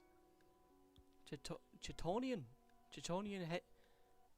hegemony, I don't know, was defeated, bringing an end to their crimes against both Dino and humankind. With that, the Dino-Human War came to an end, and peace was finally declared after 10 years of strife. Of course, there was the matter of rebuilding and dousing all those fires still burning, as well as what to do with all the bodies and... Yawn. I should probably care more about Prockling's lecture, since history has extremely strong cultural connotations, but man, this is boring. Ahead of me, Olivia has returned to her default sullen, defeated gloom. She's not glaring back at me, so she's probably over whatever that was. Or she still doesn't know I'm here. Boy, will that be entertaining to see. Assuming I don't end up with a mechanical pencil jammed through a lens. The other students are similarly bored, only occasionally marking down something whenever it sounds like it'll be on a review sheet at the end of the week. There is, of course, no more notes passing today. Miss Prockling's effusion yesterday must still be on their minds. There won't be any more chances given, and even though she doesn't seem threatening on her own, the consequences would be dire. Oh shit. Especially if she can call Sully over like her own personal enforcer. There's simply no getting around it. This is just a period we'll all have to sit through.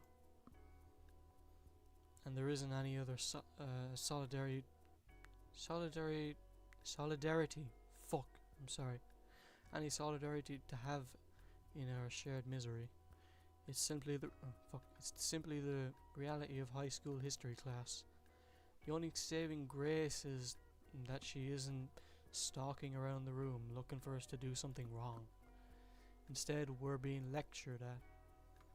My hand mechanically copies down whatever she's written on the board.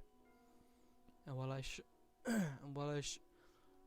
sorry, I really want to cough.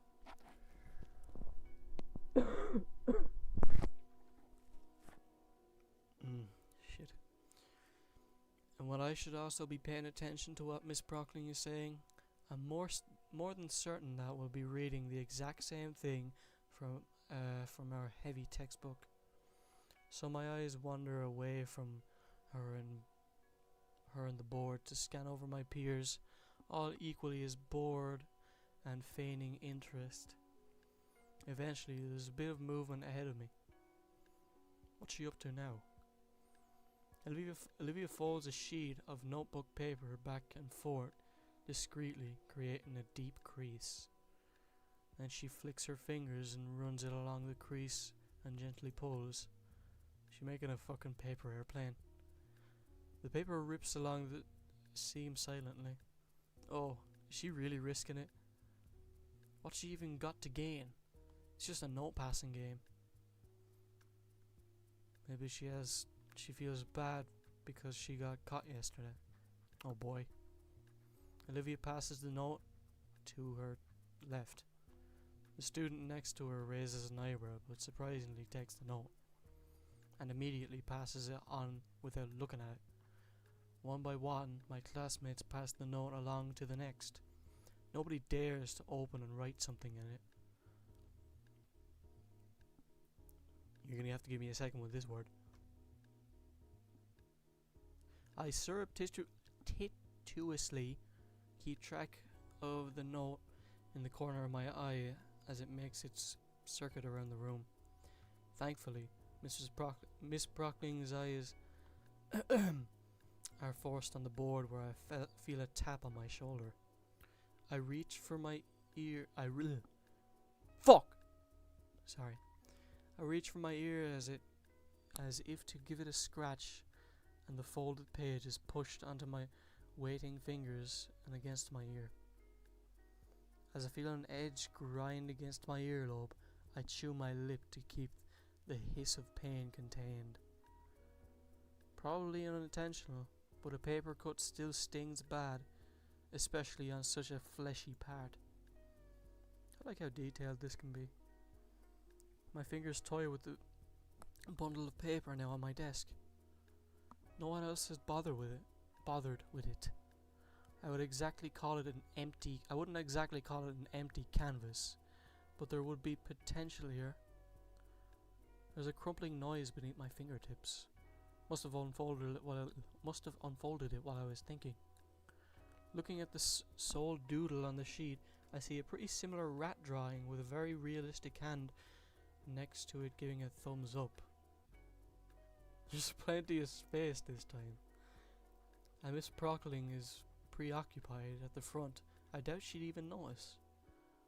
The temptation is there, making my fingers itch at finally getting a real chance to do something fun in this sleep-inducing class. In fact, I have the perfect idea in mind that'll catch Olivia's attention.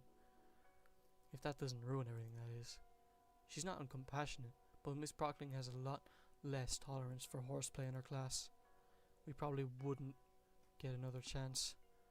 And going by Coach Solly's one chance policy and how these guys aren't even considering playing along, I bet it really wouldn't be pretty.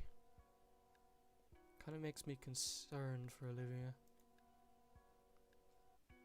I could just hold on to the note and give it back after class. Heck, Olivia would never even know. I don't think she even knows I'm in this class.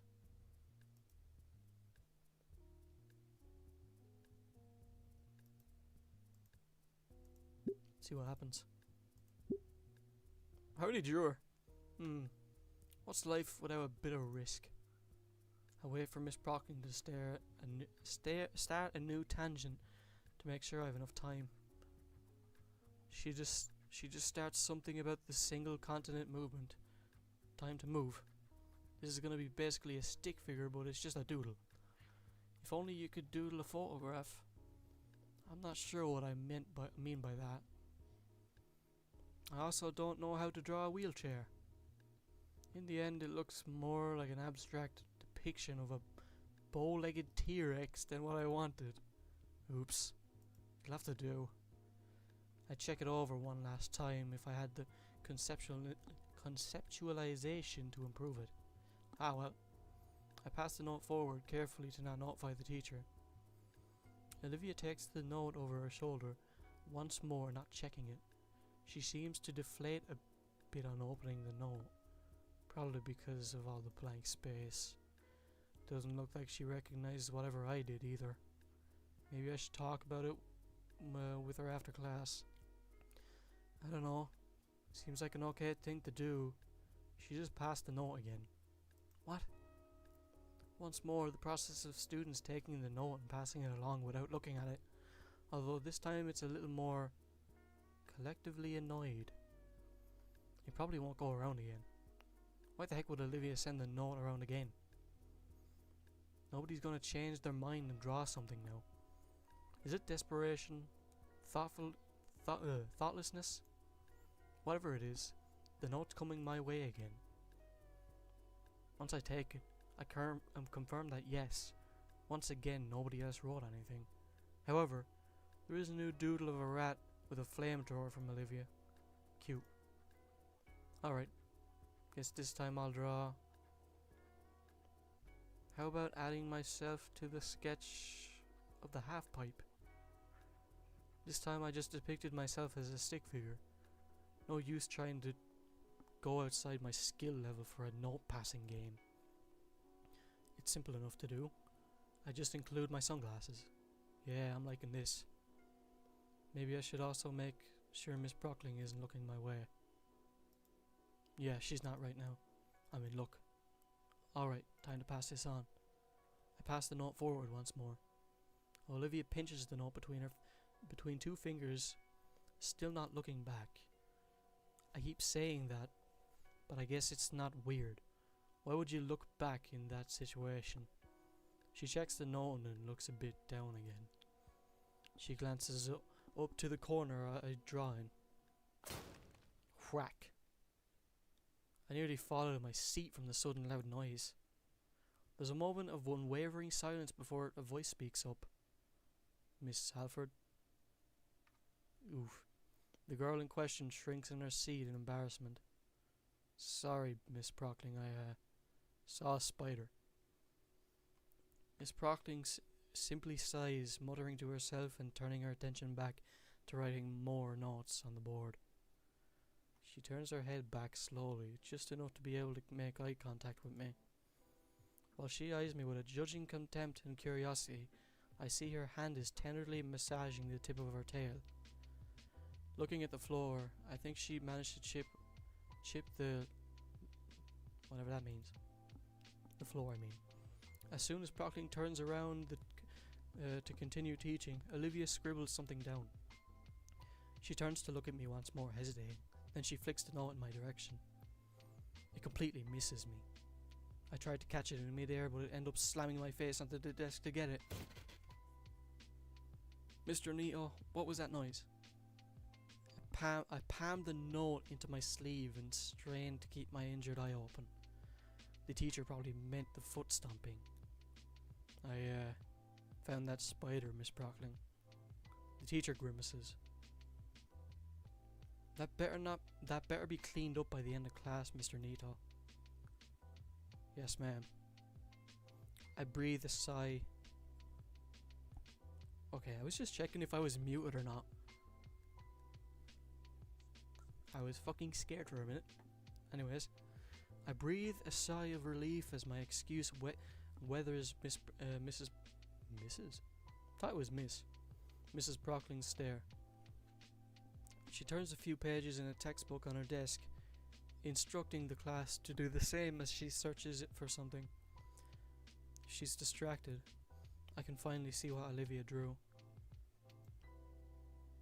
There is now a surprisingly detailed dodgeball whizzing towards my stick figure's head. Great. I want to be upset, but I find myself admiring her motion lines. Seriously, she should be an animator. I mull over what to add, and settle on giving the large rat sunglasses as well. A few seconds later, he looks twice as cool as before. I look up to Olivia, pondering how to get it back to her when a sinister idea comes to mind. Her hood hangs open as it rests on her back. It's a tough shot, but bingo. Olivia scratches at the back of her neck and finds the note.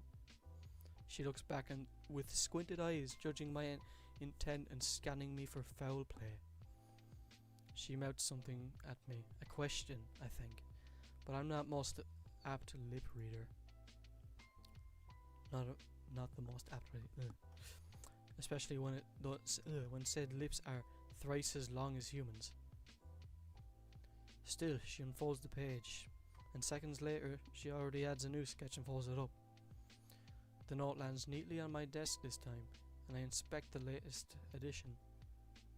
More rats doing decidedly non-rat activities. I am fucking so dumb. I wonder what she'd think of a cat this time. We continue passing the sheet back and forth, adding new sketches and adding up to others. My fingertips are starting to tire when Miss Proctons addresses Olivia. Oof.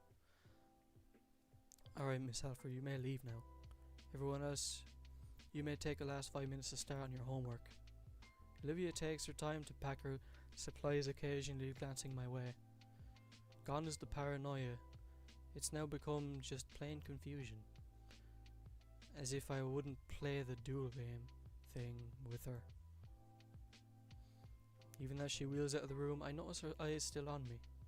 I give her a wave goodbye and she seems shocked by that, turning her head and finally passing through the doorway. Right then, homework. Ah, crap.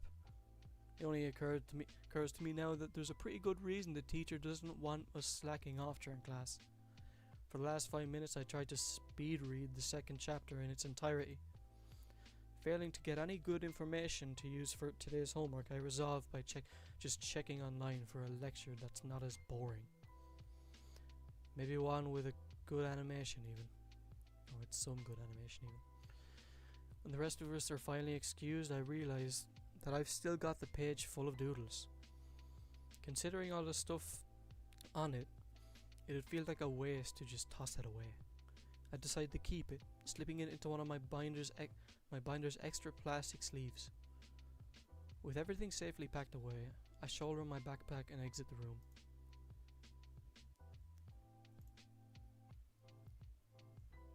Man, now I get why Olivia gets to leave classes early. The halls are so packed and chaotic once class ends. I always end up being pushed around by rowdy students headed towards their next classes. Once school ends, it's even worse. When I saw it yesterday, it was something else. The word riptide comes to mind. I ended up just waiting around for a few minutes for the flow to die down. It's looking like that's just gonna be my routine now. I passed by a few more art displays on my way to the stairs back down to the first floor. This isn't the art wing, but there's still a bunch of displays up. Maybe there simply isn't enough space. Something presses into my chest and lurches me to a stop. It's Olivia, holding an arm out to me to stop me. She's still staring up at me, though a little suspiciously. Her jaw opens, but no sound comes out. She realizes her hand is still out and retracts awkwardly, indecisively darting between her hoodie pockets and her armrest. Is she expecting something? Oh, the note maybe. Hey, you could have told me. Huh? That you were in Miss Brocklin's class too. You could have mentioned that. Sorry. Guess I was sort of aiming for a bit of dramatic reveal there. She brushes her hair aside. Well, whatever. Later, I guess. Why did you stop me out here? She stops her chair mid-turn with grey eyes contemplating the dirty floor. I don't really get you. Olivia's eyes turn back to me. I know I can see the nervousness in her pupils. Why do you care? Why indeed? Well, I guess the main reason is I want to be friends. With me, though? Sure. Those tiny movements in which I saw the Gator girl hyper animate comes to mind, and I can't help but smile. Those small shows of just genuine feelings. I think Mr. Latican was right, honestly. Olivia hums in disagreement, finally turning away. Oh crap, maybe that was too forward of me. I swing my backpack around so I can reach inside. I still have the note. Note? What, with the doodles from class right now? Why? Just figured you wanted. It was fun filling it out and all. Just as I'm about to pull my binder, the Gator girl looks back at me and shakes her head. It's just doodles, you can throw it. Keep it. If it's so important. For the briefest second I swore I saw her mouth form a tiny smile. But now she's back to looking neutrally at. Huh. Didn't notice the school had elevators. Yeah, my school had an elevator for people with disabilities. Why don't more people use it? She flashes a key from her pocket. So it's part of her accommodations, makes sense. Something about my school's elevator though, it was like a fucking gulag elevator. It was terrible. I had been in it once when I had a friend. He had broke both his legs, I think, or was it just one? But anyways, he was on crutches and he couldn't go downstairs, so I had to come with him into the fucking elevator. This elevator was so small. I swear it wouldn't even be able to fit a wheelchair into it. It was very small, and to be honest, they could have done with getting a better one. Anyways, so it's part of our accommodations. Makes sense. By now the hallway is cleared up a bit. The elevator arrives and Olivia rolls in. She moves her arm up to push the button and jams the key in some slot. What's the look for? You coming? Oh. I slide in beside Olivia, just before the door closes. It's probably safe to catch your footing in and just reopen, but man, this thing is ancient.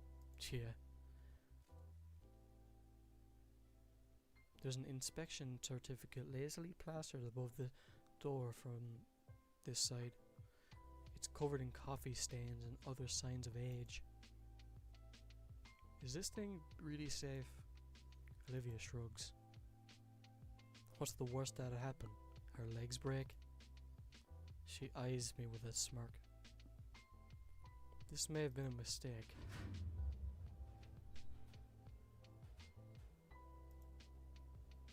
My heart drops as the spaces around me seem to drop for a split second. The sound of the worn out elevator. Worn. Read before you speak. The sound of the worn out elevator mechanics fill the cramped space. How slow is this thing? I look over to Olivia. She uses this thing daily. Surely it normally runs smoother. Her mouth hangs slightly open in an amused grin, watching my sudden onset claustrophobia. Relax, dude, this is normal. Alright, this is normal. This thing jostling around like it's going to drop us at any second is completely normal. Then we reach the bottom. The doors clunk open and I practically fall out. Olivia casually rose from behind. Somehow I sense it with a degree of superiority. Anyways, see you later. Oh, yeah, see you. Olivia rounds a corner and I'm left on my lonesome. My senses return to me, and I start making my way to the metro station.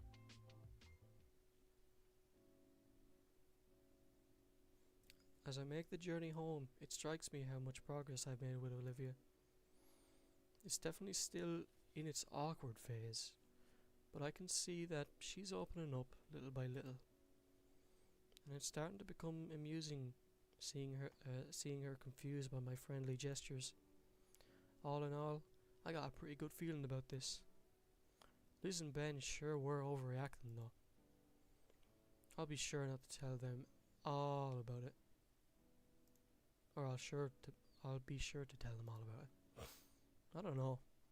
I'd keep that kind of stuff to myself.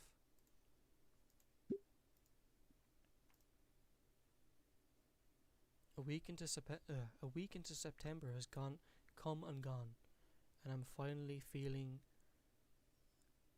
acclimated.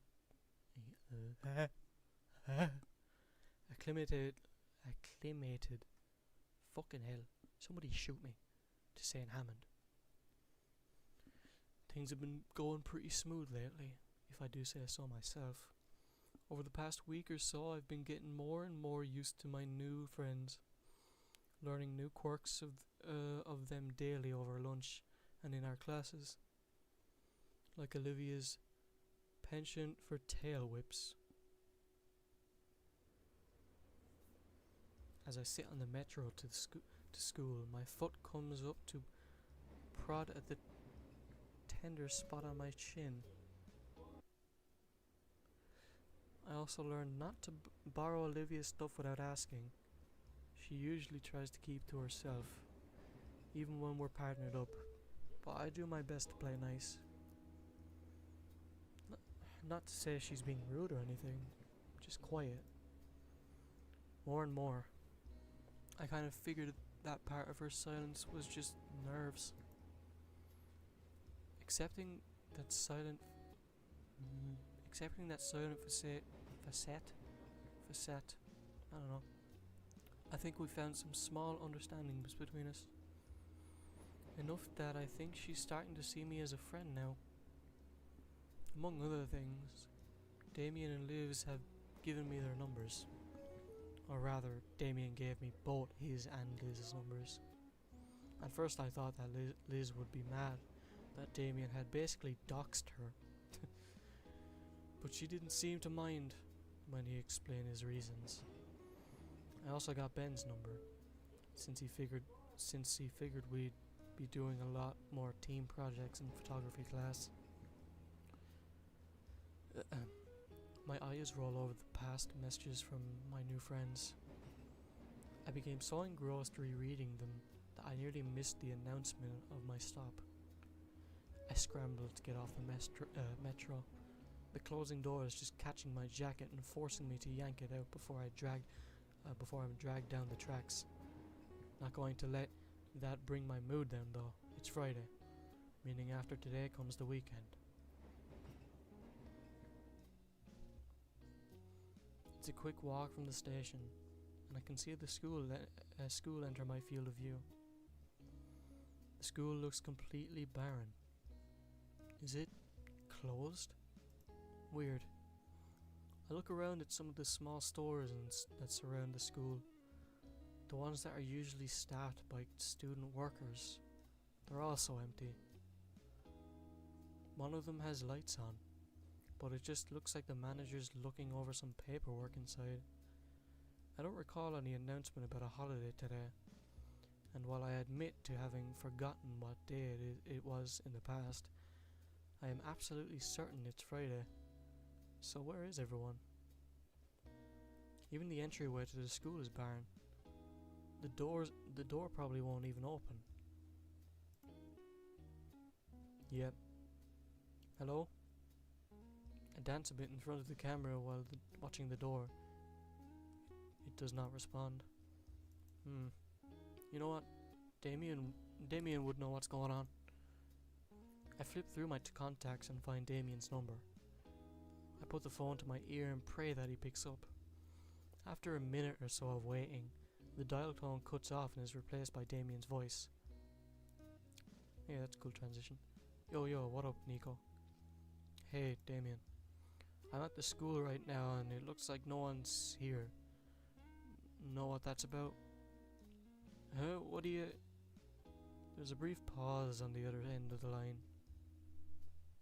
Oh. Didn't you hear?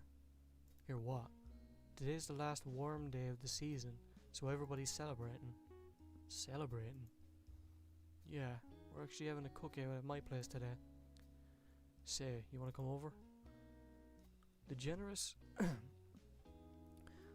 but spontaneous offer causes me to hesitate for a moment to respond.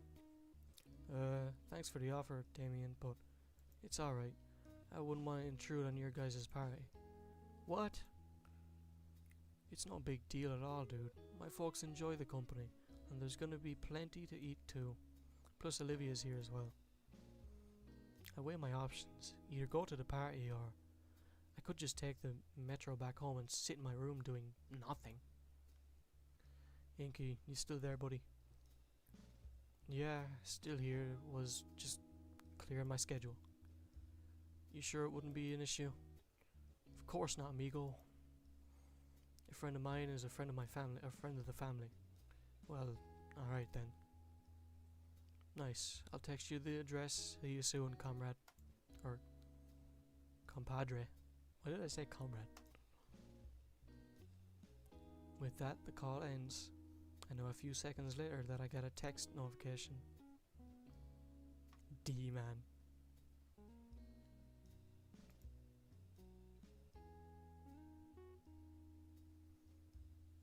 Go a long way around the neighbor.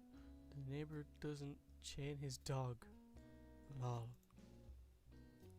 I copy and paste the address on my Google Maps and looks like Damien lives pretty close to the school.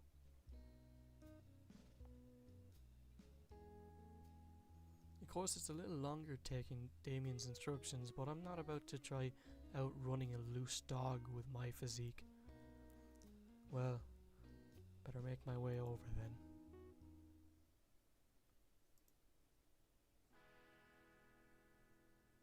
I love the backgrounds in this game. It's so cool.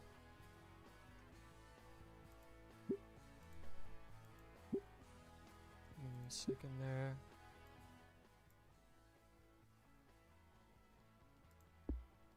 Six 61191. Ah, here it is. 61193. The house looks standard for a house in this neck of the woods or neighborhood.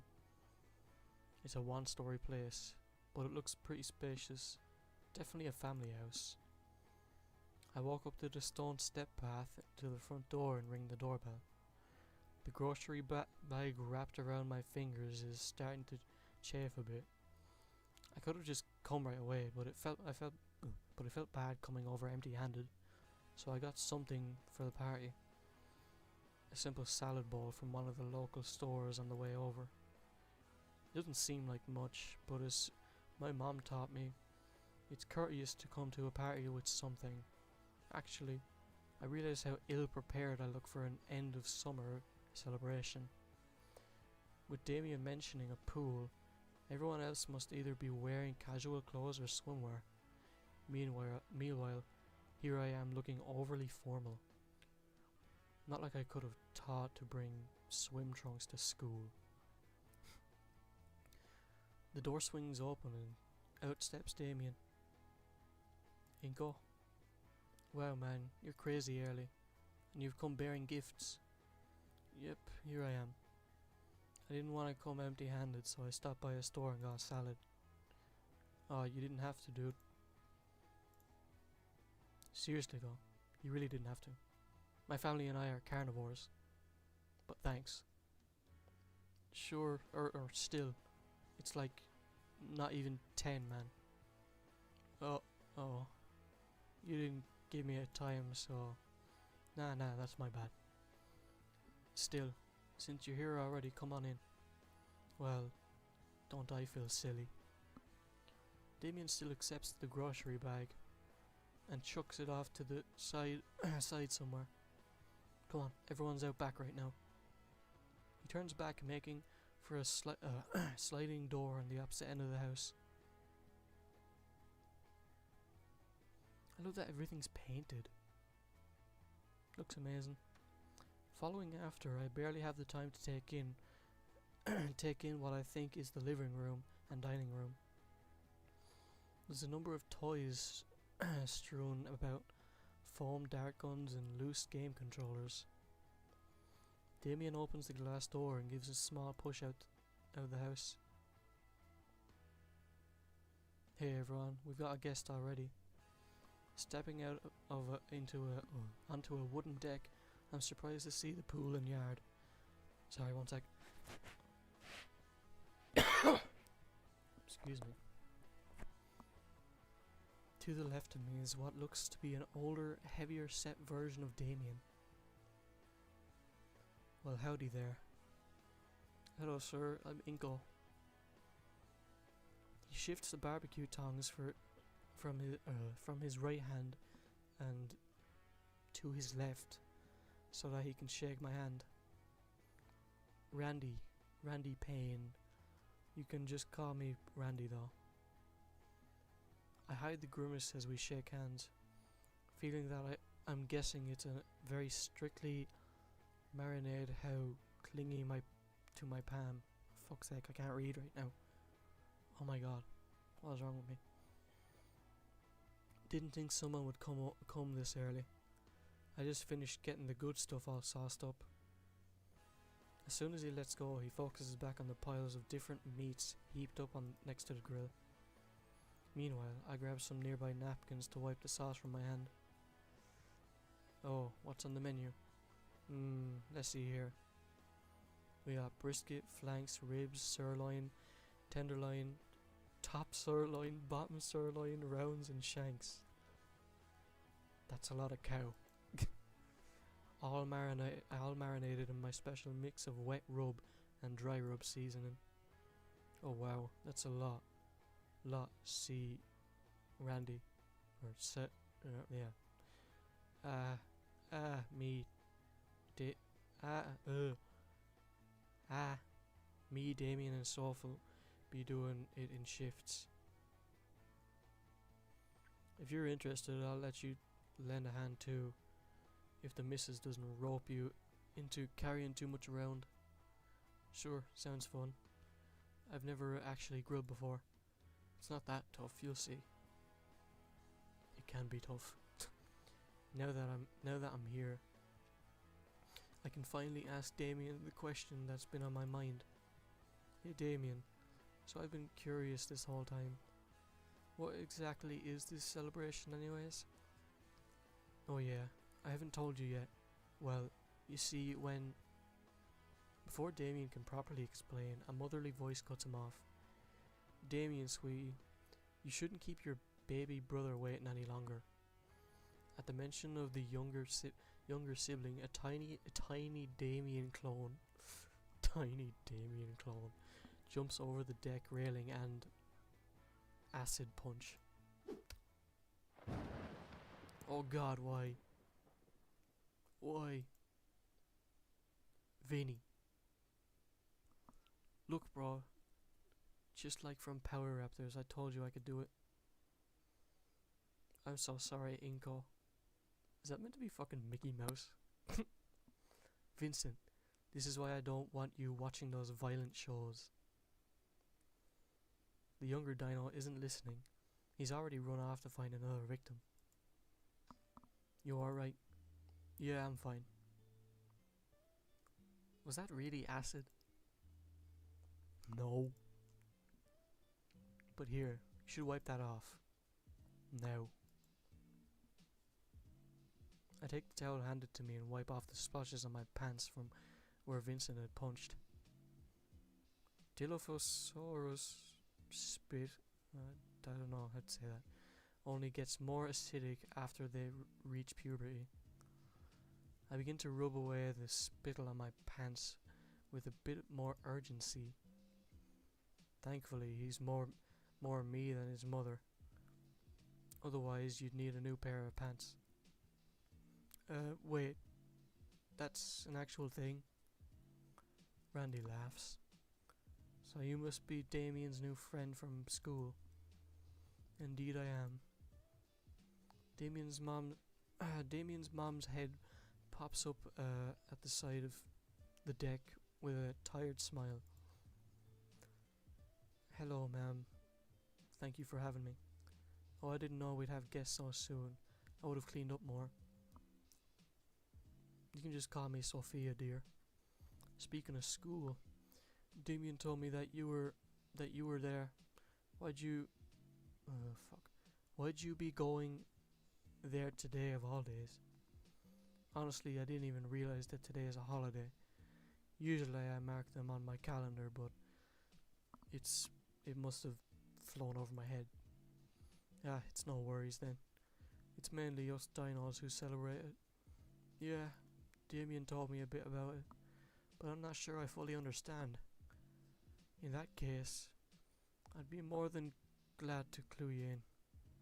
It's called Summer's End. As today marks the last warm day of the season. After this, fall and winter start rolling in. Huh, interesting. Well, this'll probably make me sound stupid for asking, but how come you'd celebrate it? To put it simply, the cold might be manageable for warm bloods, but for us reptiles, it's no bueno. So we just spend the last days soaking in the sun and enjoying the warm weather before it starts getting chilly. Ah, that makes sense. Next thing you know, everyone's wearing extra layers and putting up the heat lamps. Though it apparently used to be ice age levels of frigid back in my granddad's age, so I guess we could consider ourselves lucky. Otherwise, we'd be doing nothing but a couple of popsicles with our tails for sticks. Otherwise, we'd be nothing but a couple. There, fuck's sake. The patriarch lets out a laugh that's infectious as his son's. That's nice. He wipes a tear from his eye as he goes back to flipping the meat on the grill. Anyway, we're gonna start cooking up the food, so make yourself comfortable. Thank you, sir. I mean Randy. While Damien's dad attends to the grill, I move to the banister overlooking the pool. It's filled with a couple of aquatic toys and air-filled floaties. Man, I wish my place had a pool. Well, I do have extra jeans at home. Ruining one pair won't be a huge issue. Nah. Fuck music. Voice is going fucked. Nah. On second thought, it'd be really annoying to deal with drying off and going home. I wonder how deep.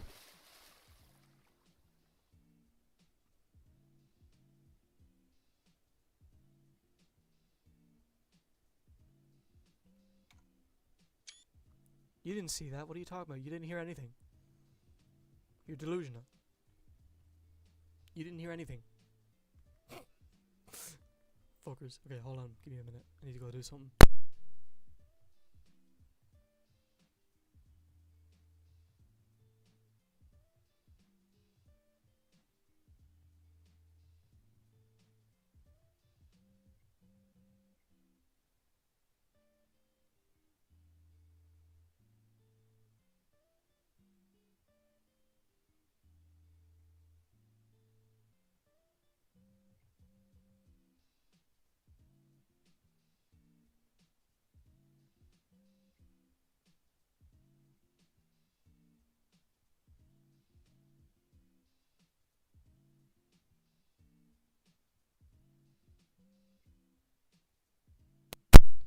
Alright, I'm back. I just want to get a drink because my fucking voice, my throat is getting dry. Ah!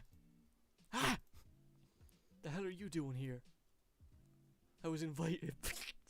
Check out that stance.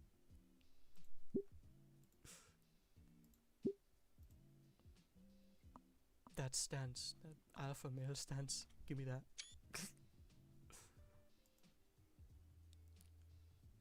Focus on her face, not the other things. The heck are you doing here? I live here, moron. Crap. Right, Damien even told me on the way. Anyways. No, really, why are you here? Nobody was at school when I got there. Huh? Yeah, I checked the doors and everything. They announced the holiday yesterday in homeroom, didn't you hear it? That's what Liz said over the PA yesterday. I thought that was the school's anthem or something. Huh. No wonder everybody was staring as I saluted. Fucking dumbass. Must have not been paying attention. But yeah, ask Damien what's up. He said there's some sort of event going on and invited me. Olivia sinks a bit into the water actually. Stupid question, but are you really okay to swim? There's that glare again. Of course, why wouldn't I be? Well, you know. Thankfully, she gets what I'm saying. Sorry? She simply rolls her eyes. I like it in the water. I kinda wish I knew about all this earlier. I'd have brought my trunks. Ew, no, I'm not sharing my pool with you. What? Why not? Instead of answering instead of answering me verbally, Olivia's tail whips up some water at me like a large wave. Yo, Inko, come check this out. Olivia takes the opportunity to slink back into the water. I think she's doing a weird version of the dead man's float. Well, whatever. What's Damien yelling about? Yeah, Damien? Well, first, my little bro has something to say to you. Sorry for giving you an acid punch, Inky. Looks like he thought his younger sibling about my nickname too. That's alright.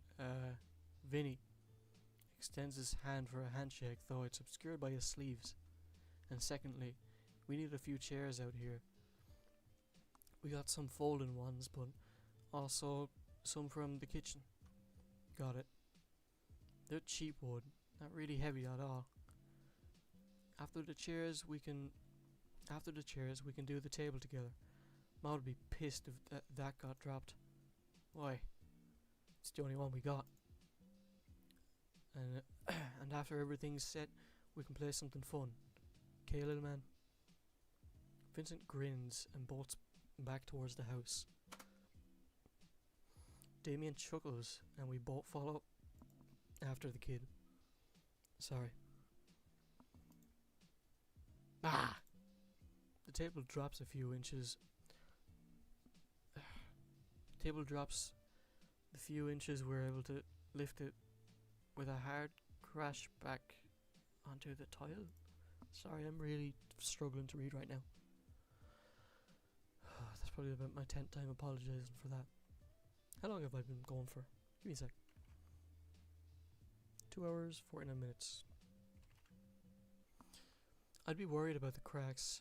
The floor is already pretty shattered around it from the years. This table must actually be their gold storage, and it's just painted to look like wood. That's the only explanation. We catch our breaths and give it our strained muscles a moment to relax. Why can't Olivia help us? She's super strong. Olivia's enjoying herself in the pool, bro. We don't want to ruin her time. Her chair thing is wheels. We can use that.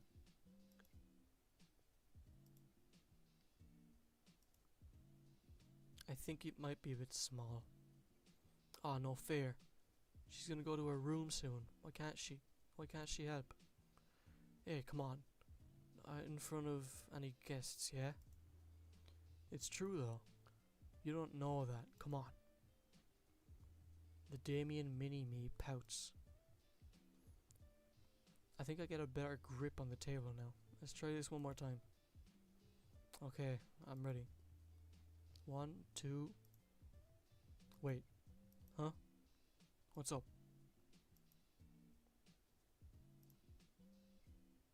Oh. Mom must have been talking about the plastic table in the garage, not the dining room table. You're right. What? Guess we gotta haul this thing back into the dining room, fellas. He's got eyes! He's got eyes! Great.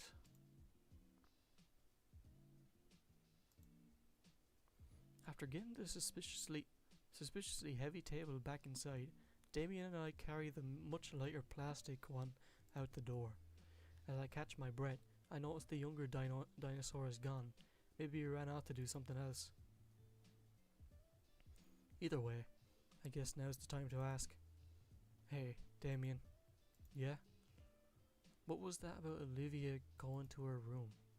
Huh? Oh, sorry. Yeah, an awkward silence fills the air for a few moments. It's just... she doesn't really stick around for family events like this at all. Like this is all. Regular introvert stuff, you know? It's no big deal. And your parents are okay with that? Why wouldn't they be? She's her own person. Right. She usually makes appearances for food though. Hey, speaking of food, you want to go check on the grill? Why? There's no way the food is done by now. I know, I just like the smell. Oh, alright then. Sweet, let's go. As we make our way over to where Damien's dad is manning the grill, I catch a whiff of the spices and marinades applied to all the meat. Sophia's accompanying him, helping to place the meat on the grill. How's it coming along, Pops? You making...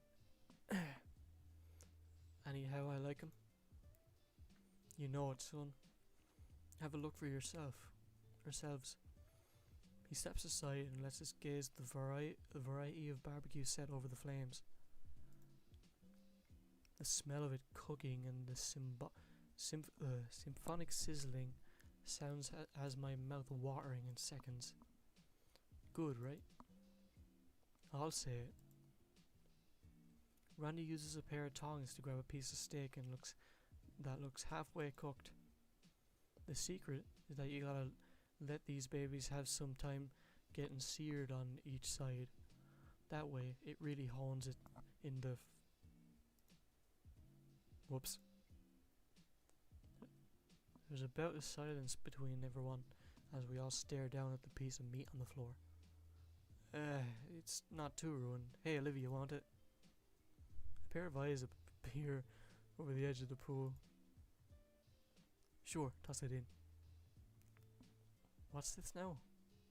Randy proceeds to chuck the steaks right into the water as one would with chum to attract fish. Jeez. Anywho, since you're our first guest, Inko, you get the honor of getting choice picks. Which one you want? Oh, I don't want to impose or anything. Ah, nonsense. Besides. Better to get your own picks now before the other guests arrive later. Hey, think of it as payback for all the soda and chips you've been getting us. Come again? Well, because a burger is more convenient. I don't get to attend a family barbecue every day. Excellent choice, Inko. Want a rare, medium, rare, or well done? Hey, Inko, go for the rare. Damien licks his lips as he says that. Rare, what the heck? Oh, carnivores, right. I'm pretty sure a raw burger would kill me. I'll take my burger well done. Yeah, I'm sure you'll want ketchup with it too, huh? Come on, Damien. One well done burger coming right up. Yeah, not gonna take any chances. Just saying, you're missing out, amigo. I'm pretty sure your mother was just messing with him. We'd never serve that sort of thing to a guest. There's no way we could afford afford the suit. Mr. Randy lets out a hearty guffaw as he lifts the burger on his grill. It's alright, son. Though it may not look like it. Volcaldera has its share of humans. From what I know, you guys can eat about anything, right? Raw meat aside. I mean, yeah, I guess. Must be nice to be able to just grab whatever is on sale at the market. Meat prices these days are getting pretty crazy. Yeah. God. But I get to get a lot of free meat. Not gonna say why. I've seen some of that synthetic meat around.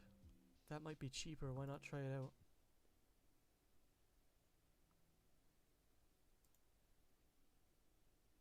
You're a dumbass, Hank.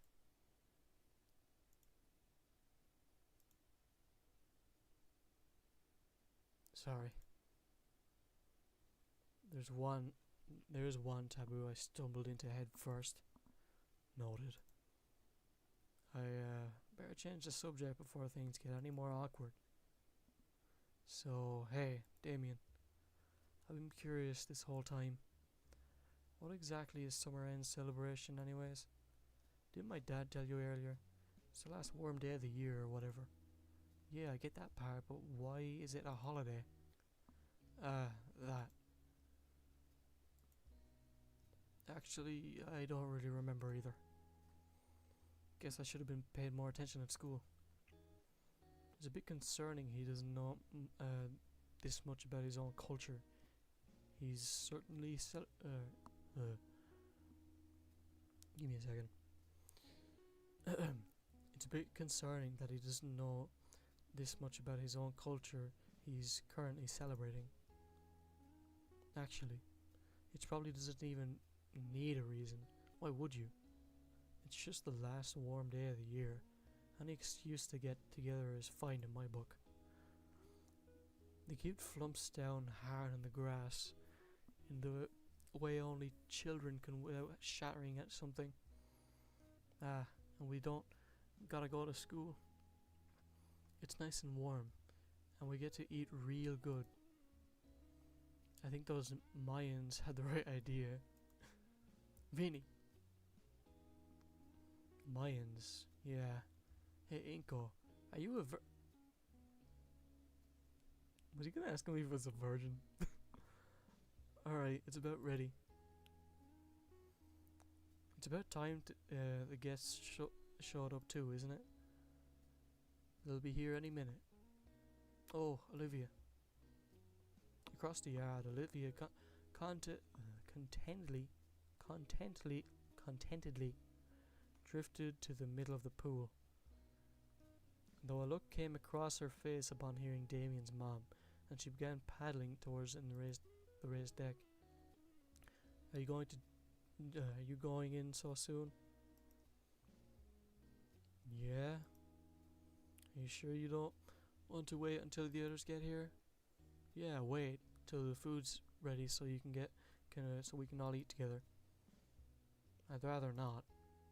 I just have a lot of art stuff I have to do. Sorry. Damien's little brother steps out from the small deck. But you said we'd play some time today. She tries to back her uncertain tone up with a shaky smile. Maybe later, Vinny. Have fun. She lifts herself from the pool and kneels atop her chair. I'm confused at how her legs work, but my best guess is that perhaps they only do above the knees. Turning about, her hands carefully set her feet down on the chair's footrest. Fully settled into the chair, Olivia rolls herself to the sliding back door of the house. I think the table is just about set. Now we really are just waiting on the others. Damien, has your friend texted you at all? Yeah, Liz said she'd be here about now. Oh, it's Liz? Nice. She's bringing her uncle too. Oh snap, that's nice. I'll bust out the brewskis then. In fact, Damien shields his eyes and looks upward at me, or upward behind me. I turn too, but at this angle I can't see anything. Yeah, they're in the front yard. I'll go get them. Damien rushes through the back door into the house. A moment later he emerges again as if to show off the new guests. Come on, don't make it weird. Hello everyone. Oh, Inko, you're here too. Yeah, I got roped in. Neat. Come on, Uncle Mike, through here. Hey now, I'm not that old. Oh, that's her uncle? A giant figure lumbers to the doorway. That's not what I told him to get. Hey, Michael. Oh my god, he's one of the fucking... Randy, how have you been? The two pat each other's backs and give a firm handshake. Doing good, doing good. How about yourself? What's with the ridiculous get-up? Is it Mardi Gras? Haha, no, nothing like that. I've just been trying to relate a bit more to the younger generation recently. It seems we're just too different these days and all. Oh, come on, leave that stuff to the kids. Then he sees me. Huh? Mr. Ferris? You know him? Yeah, we've met. He takes the same train as me. He's been helping me out, recommended I try this chain out. Liz jerks her head my direction furiously. I'm gonna get it later. Oh god, really regretting the handshake now. I think he popped on my bones at once. The food will be ready soon, Inko. Your turn on the grill. Oh, don't worry, kid. All you gotta do is keep an eye on the meat and make sure they don't catch on fire. Damien's father leaves after I nod. The rest too, heading toward Damien, Vinny, and I had just set the chairs and table. Turning to the grill with a grimace, I swallow my nerves and take up the tongs. One sec.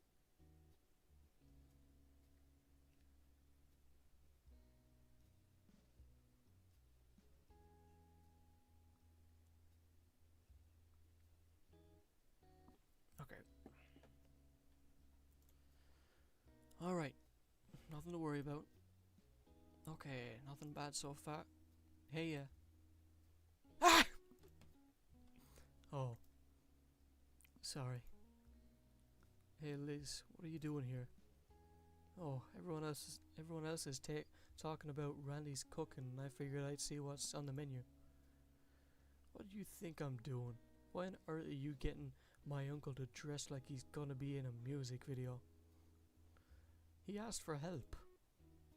You thought that was good help? Yes. He just didn't take it right. Across the yard, Vinny's jumping at this shiny object. Mr. Ferris caves and lends it to him. See, problem solved.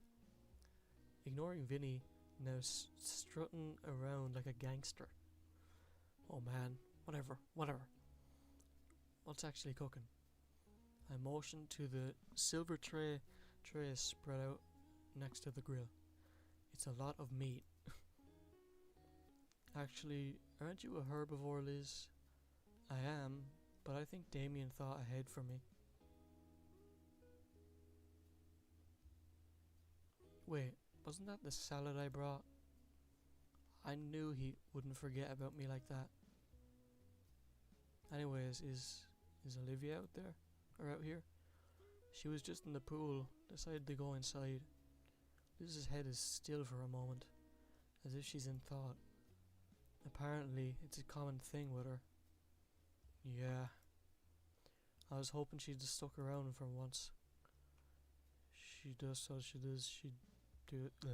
So she does this often.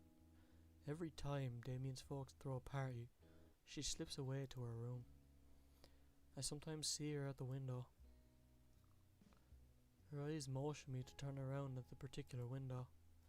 I can't really see from this angle. Why would now be any different then? Why would now be any different then? Liz shoots me a knowing look. What?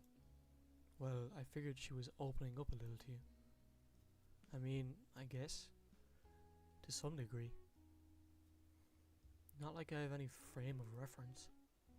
At best, I can kind of talk with Olivia now. Kind of talk to Olivia now. What? Did you just hiss at me?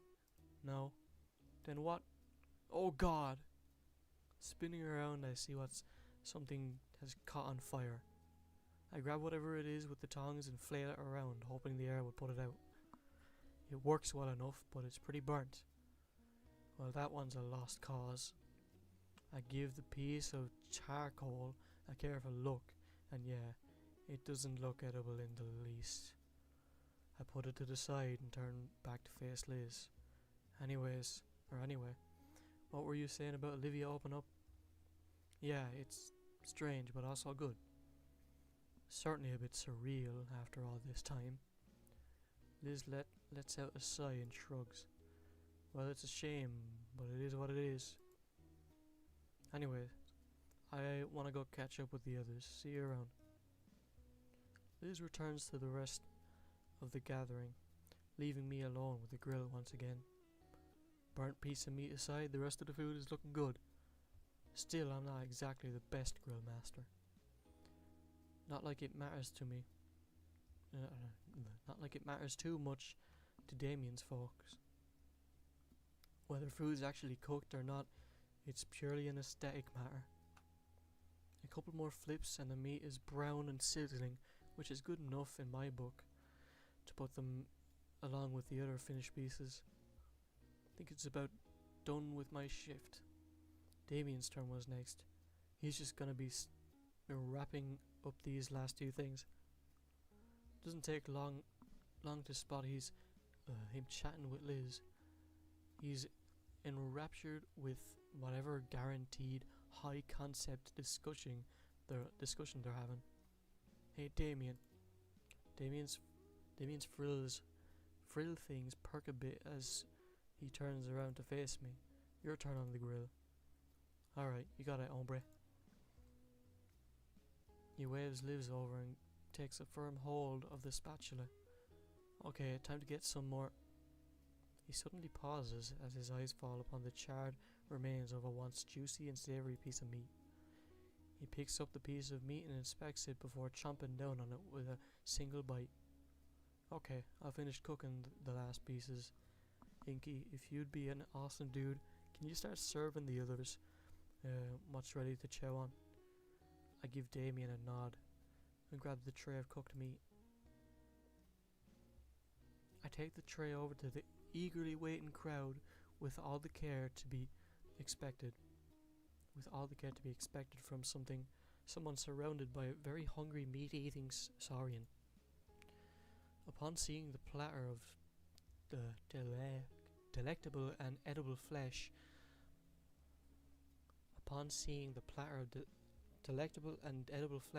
stop whatever they are doing and begin to gather around the table. And then I said, well, it's 'cause you look like a student yourself, miss. Ha! Oh, that's rich coming from you. Meat. It's finally here, Vincent. Now remember your manners. Hopefully with my salad too. Seems like everyone's having a pretty good time with their meal. What about the other one? They even eat the ones that I cooked, though I can see Damien's little brother make a slight face of disgust. Still winds up chomping on the meat anyways. All in all, I'm pretty satisfied with how my cooking turned out. I take a seat next to Damien and Liz and prepare my meal before I dig in. Gotta go with the tried and true ketchup and nothing more. Bit like me. I ate my burgers and all plain. Maybe a bit of lettuce, but that's about it. With my burger prepared, I go in for my first bite. Got to say, Damien's dad did a great job with the patty. So, what do you think, Inko? I give a thumbs up and a smile, as best I can with a full mouth. The elder dinosaur gives me a toothy sauce-stained grin in return. He doesn't look that old. I can see where Damien gets his that toothy grin is. Savouring the well-cooked meat patty and buns, with each bite I slowly lose myself in the party's mood. Though I feel more ancillary from it.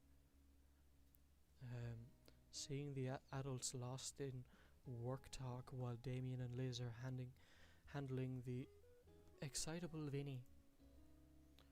Humming around a mouthful of burgers, my eyes wander. The entire yard is smaller than mine, and there was a ton of toys scattered in the low-cut grass. Not too many plants either. Just the grass and a couple of shrubs running alongside the fence. The word quaint comes to mind. Maybe intimate. I could picture the kinds of events that happen back here. I shake my head, clearing the photographer's mind away. Is Damien's place private property? I'd have to ask before I did anything camera related. Thinking about it though, I do have my camera, securely stored in my backpack inside the home. A part of me considers grabbing it. And as I look back towards the house, I spy a certain someone in their window. Olivia leers out across the yard. She's too far away to tell what exactly she's staring at. It must be her room then. Her gaze shifts a bit. I still can't see what she's looking at, but it is in my direction. Or Damien. He's sitting next to me. I carefully trace where her eyes are focused, leaning to the side and slowly coming to. The plate in my hand? Checking back, she's laser focused on something. I wonder. I slowly lift the plate up and Olivia's head tilts upward with it. I lower it and her head tilts downward. A part of me wants to test this further, except that'd be a real waste of food. Whatever illusion she was under is shattered with a shake of her head. I can hear Olivia's annoyed growl from here as she turns her snout up at me and returns to whatever it is she was doing. So she does want some. Why not come out? Well, I'm sure nobody would mind if I just brought a plate in and left it. Besides, my fingers are sticky from all the finger food, to the point where they stick to my paper plate.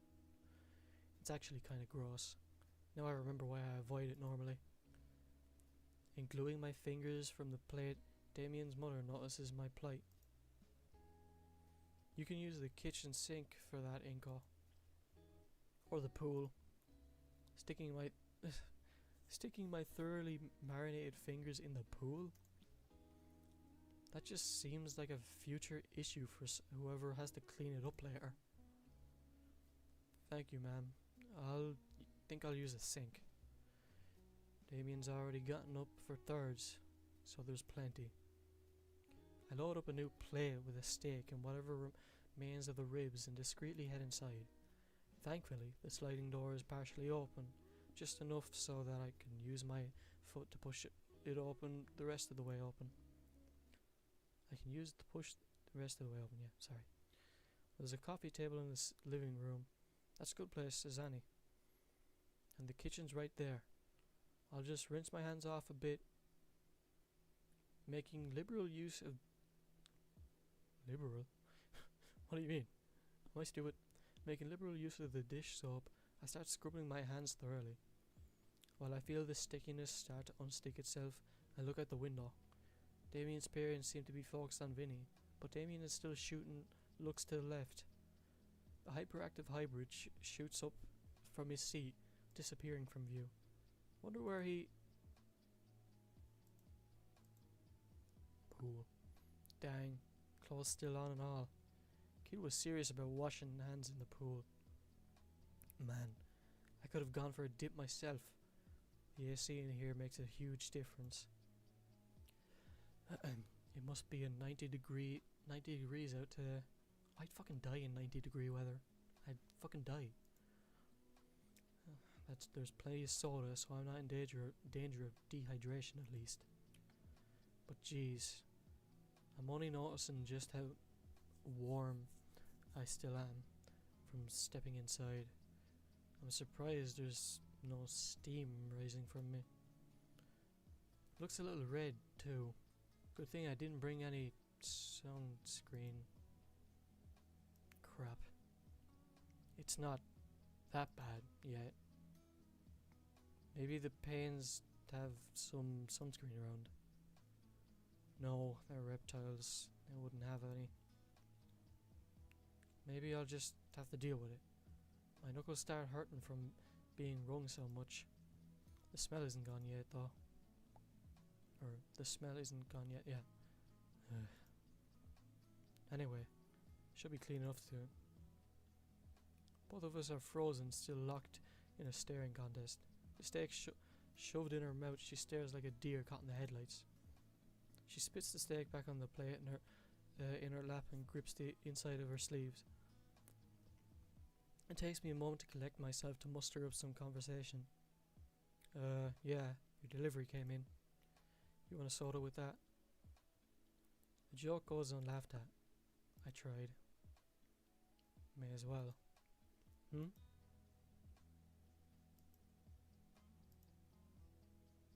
Need to get to the fridge. Oh, sorry. I step to the side to give Olivia enough space. She rolls herself over to the fridge, opens it up and rummages around. Rummages through. Fuck.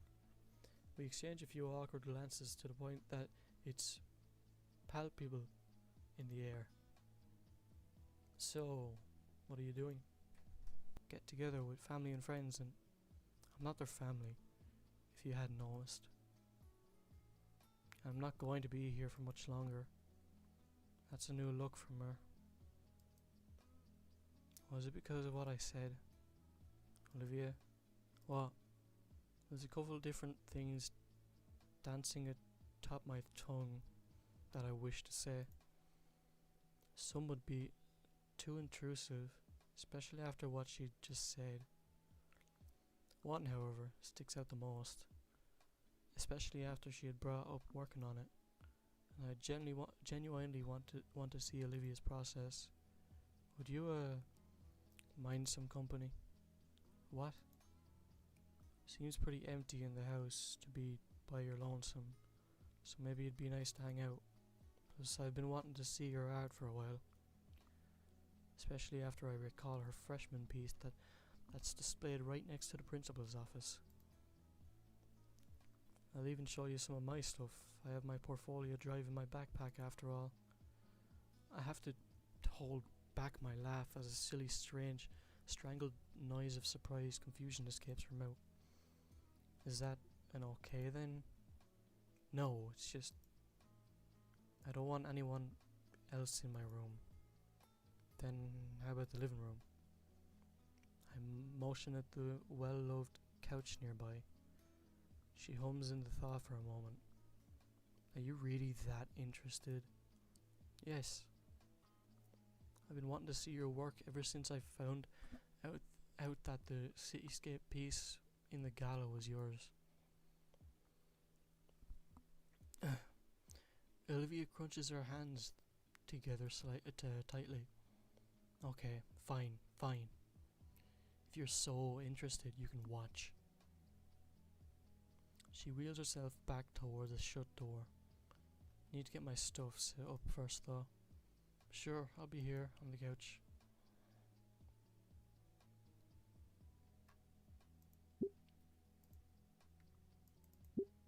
Whoops.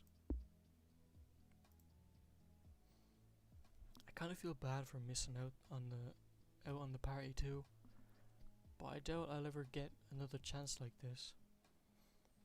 Olivia returns with a small easel already set up with a half-finished painting. She takes a moment to shift herself from her wheelchair to the end of the couch right next to me. She's pretty close to me. I can feel her thigh barely brush against mine, but I'll try to pay it no mind. Sorry if I'm slowing down reading, I'm just paranoid. I don't like people coming into my room without knocking. It sets me off, puts me in a sort of mood. The painting looks like a bust of a nondescript dino guy. Although, with how vibrant these guys are, it could easily be a portrait of someone specific. This isn't that good. She rips the page off and crumples it in her hands. Starting over then? Don't interrupt. She takes a deep breath. The paintbrush nears the canvas slowly and gracefully, although it's clear her nerves are getting to her. Okay. Wait. Olivia looks down for a moment before she jerks her head back up, her face gaining a reddish hue. Dude, why'd you scooch so close to me? I didn't? You're the one who sat next to me. Oh. She looks away for a moment, realizing how over the top her reaction was. Olivia then does a double take at me, her brow is furrowing. What's wrong with your skin? I was born like this. Shut up, that's not... You know what? Yeah, it is. But I mean, it's red.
God, I wish people would knock.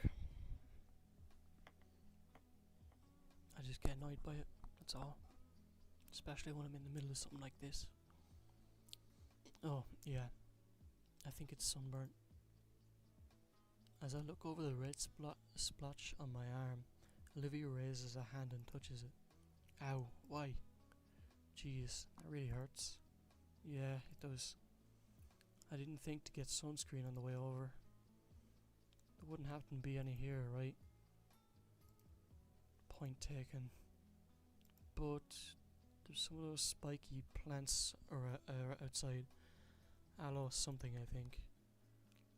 Just snap a leaf off. Mrs. Payne won't care, probably. Think I've heard something about that plant before, yeah.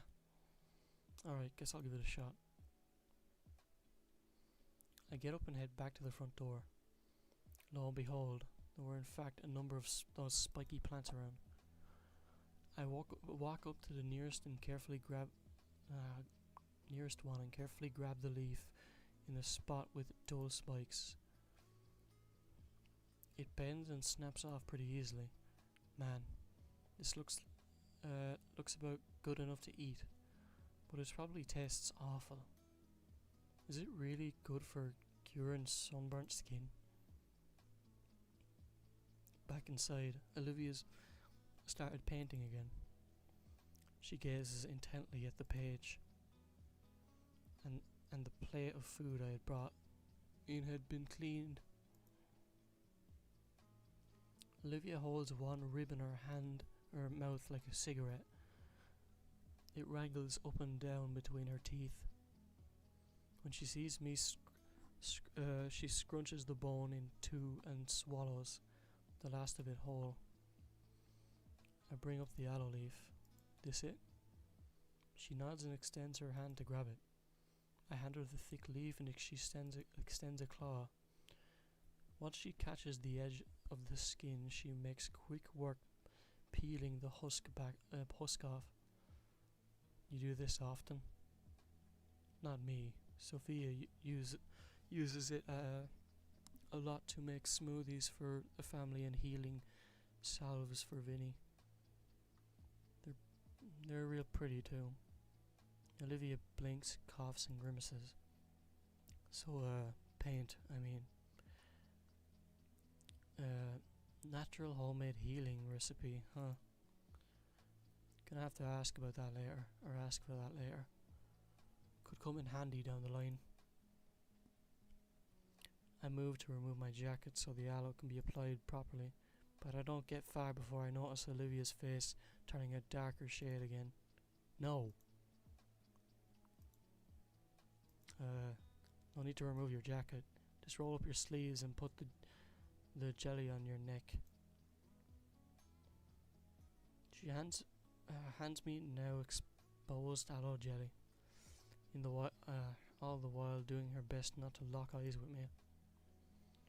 After rolling up my sleeves, I scoop out a dollop of the opaque substance. The feeling of relief hits me the moment I spread it across my neck. Man, this feels good. I start applying more to my nose, cheeks, and most importantly, the top of my head. As I do, I watch Olivia continue her painting, taking extra attention to her brushstrokes. The way she moves it down the canvas with such smoothness and gentleness shows her level of concentration. Not too rushed, but also not too overly focused on the art either. Using the last of the aloe vera to cover my arms, I am fully covered in the rudimentary remedy. I take a second to throw the husk away in the kitchen trash, catching a glimpse of the party outside. Everyone looks like they're having a good time out there, except for Mrs. Sophia, who's currently trying to chase a very soaked Vinny with a towel. Back on the couch, Olivia's painting is starting to take a more defined shape. Unlike the cityscape piece, however, it looks more organic. She continues to paint in silence, occasionally does a quick glance at me to see if I'm still watching. I don't want to poke at Olivia for no reason, but this might just be my only chance to ask. Hey, Olivia. Your family, the Paynes, they seem like a lively bunch. What's that supposed to mean? Like, I knew Damien was eccentric, but I can see he gets it from the rest of your family. First of all, the Paynes are my godparents. Secondly, yeah, they are. So, how long have you known them for? Olivia pauses for a moment, mid-brushstroke, but then continues. Practically my whole life. Damien and I have known each other since we were carpet crocs. And his parents have known my dad since, well, forever. Since before we were even neighbours. Friends of the family. Pretty much. Whole reason why I'm living with them. Her muzzle clamped shut. Forget what I just said. The words were spoken with a tone tinged bitter with something. A tone I felt very familiar with whenever my own family is brought up. Sure. The only sounds left are now our brushstrokes on the canvas. My focus turns back to the patch of blotchy red and pale acrylic oil slowly forming across the white expanse. What the fuck is wrong with me? Occasionally, Olivia's grey eyes would glance my way before going back to her work. Compared to the more rapid pace of time-lapse art videos I viewed, she is more deliberate with each of her movements. Pretty obvious since most of those were done digitally. Another thing I'd not considered. Excuse me. Still, staring at the painting in painting in progress itself, there's something uncanny about it. One sec. Setting my fucking chat thing up again. Not like there's anything there, but I just like the thought of having it set up is all. It's now more formed, definitely looking like something. Cupping my chin with one hand in contemplation, I use the other to try and trace out the peachy, pale and vibrant red colours. Olivia looks back to me again, and in a glint of something shines through her eyes. Hold that pose now. Hey, how long have you been using me as a layman doll?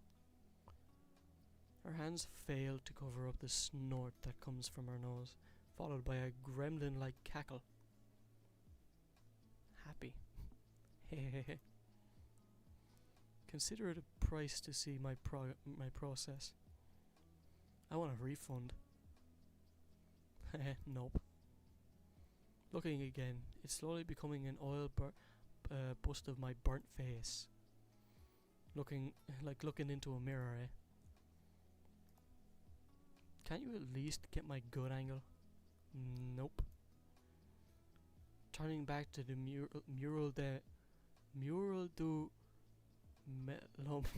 Melomona, Olivia starts adding in a blotch of cream by my head. A sigh escapes my lips. Hey, I said stay still. Why? And I'm not that red. Another high-pitched giggle comes out of Olivia. It's called artistic license. Well, it needs to be renewed. Despite being the butt of her joke, I feel myself smiling. Must be the new sounds from her. It's the first time I think I've seen her happy outside of Latican's class. And yeah, that laugh of hers is kind of infectious. The silence returns, though the mood feels much lighter now. I feel so stiff right now. I don't know how long I've been holding this pose for now. If I had to guess from the sunlight filtering into the house, it's been at least an hour. Mural du Melanoma was almost done, and it was staring back at me with the most intense eyes. Olivia's attention was left on the final detail, the hand holding my chin. I'm thankful she'd finished the sunglasses first, because the reflected light from the sliding back door had been searing my retina. Olivia, hush! She turns her head and focuses entirely on my hand held by my ear, pupils moving rapidly to try and take in every little last detail. Her fingers switch as her hand hovers over the painted hand. Her eyes are now shifted between my hand and my eyes. Her hand is now quaking, and a growing redness suffused her face. The more she looks towards my eyes, the more her arm shakes and face brightens. Finally, she turns away from me entirely, bringing both of her arms with her and away from me and the canvas. Okay. Her cheeks puff and she exhales her held breath. Okay. She finally turns her cherry red face to the canvas and inspects a near complete portrait. Wish I could paint. I'll come back to this later.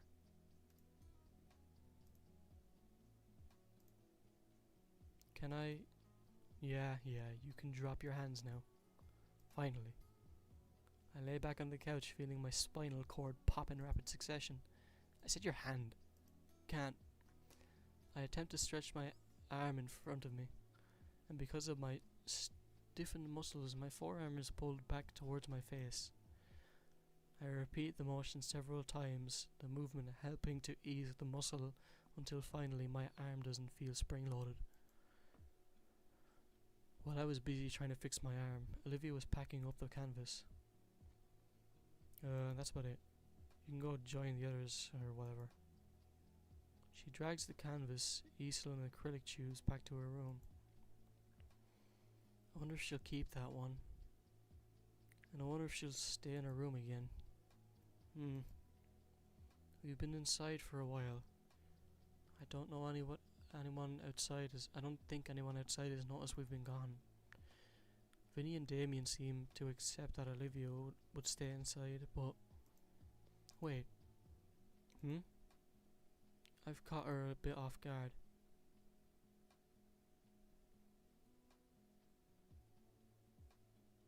If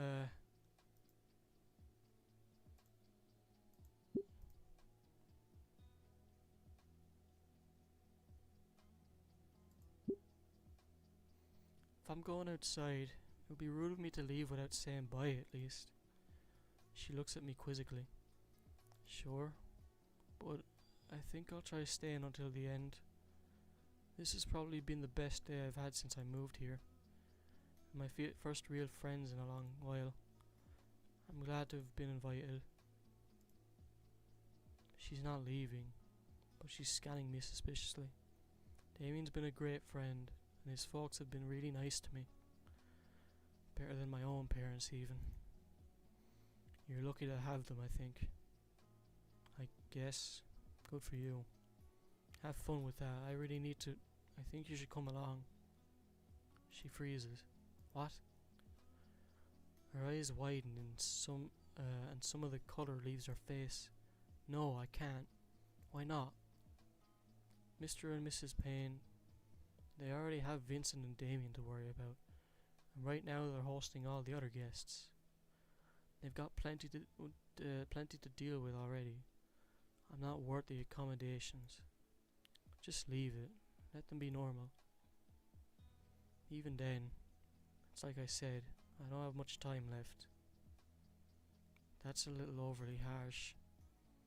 And it was every argument she had. They're the kind of arguments that come from desperation and guilt. To convince herself it's for our own good. Maybe it's a little presumptuous, but that's at least the sort of thought I've had reading notes from my parents allotting me resources like I'm just an anthropomorphized fuck off mouth. Certainly doesn't seem like I'm worth it to them sometimes. But they're your godparents, right? They're helping your folks, yeah? But they chose to have you here because they want to let you be normal. That doesn't... a normal part of their family, I mean. I don't think they'd have you here if they didn't want that. Oh, please, go on and tell me more about my own family. Her voice is sardonic. She's not making eye contact anymore, but she's listening intently. This is all stuff she knows already. But you're absolutely right about one thing. You don't have much time left. Neither do I, honestly. Even if it's mostly because I'm moving. You know what they say about rolling stones gathering no moss. In a way, we're in the same boat. Give it a shot. There's some perfectly good moss right out there. Come on. Okay. Yes. Give me a minute, my damn dog is outside.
Okay.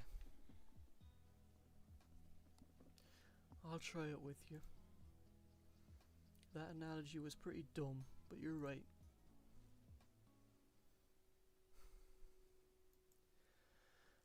I wonder what the other outcome would have been. But she's coming out, so...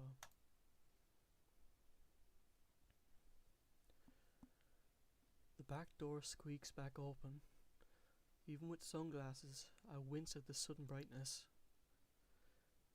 I take a step out of and stretch my back, working out the last bit of stiffness from my shoulders. Olivia still waits at the threshold of the door. What are you waiting for? A curtain call? With a grin, I draw the sliding door even wider, and with a beckoning wave attempt to usher Olivia out as if I were her personal attendant. Cut that out. Don't make it weird. Despite her words, her tone is more humorous than annoyed with me. Relax. Nobody was even looking. Give me a sec. I'll turn the music up. I want to hear this. I love piano tracks. I hope I'm still loud enough. Hold on.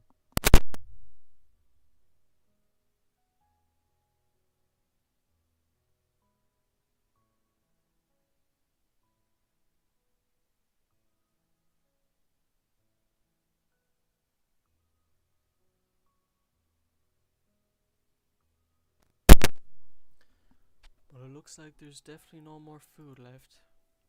About right. As Olivia rolls down a small wooden ramp I hadn't noticed, we catch Damien on the bottom step. Olivia? At the table, heads turned towards us. Looks as surprised as on the faces of most of them. Instead of answering him verbally, Olivia's hand comes up in a nervous wave.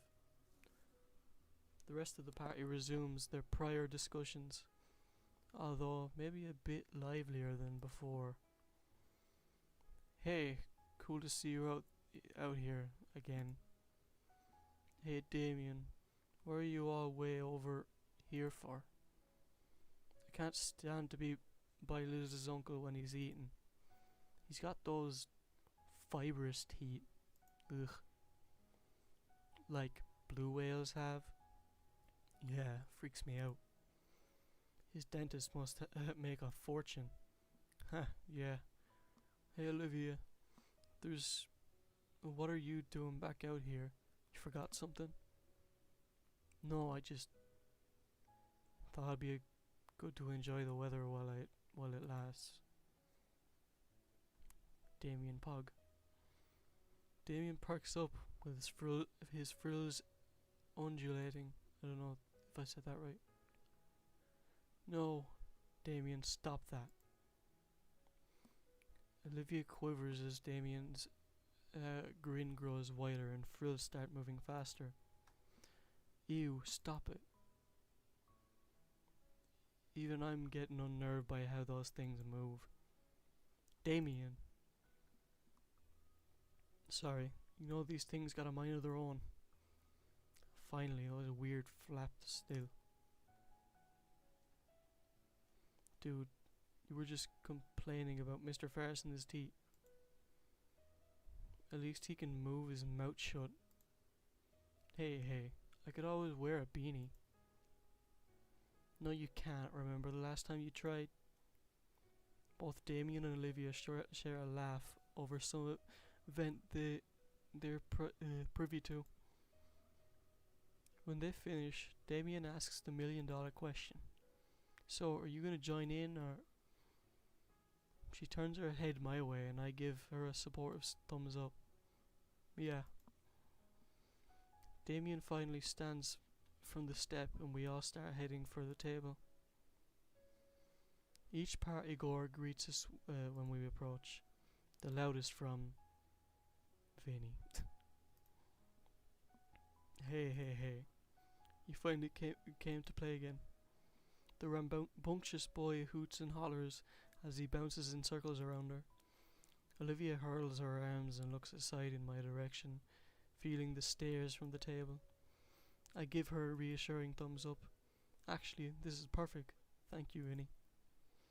This is something Olivia is able to give when she was so worried about just talking. Or taking. Fuck. I hope she goes for it. I'm a little tired, Vinny. What? No, come on, Livy. You promised we'd play it today. Like old times. Please. Oh. Alright, you win. I did promise. You wanna play cannon then? Yeah, cannon. Alright then, ready? Round loaded. Fire. Oh god, that was a bad idea.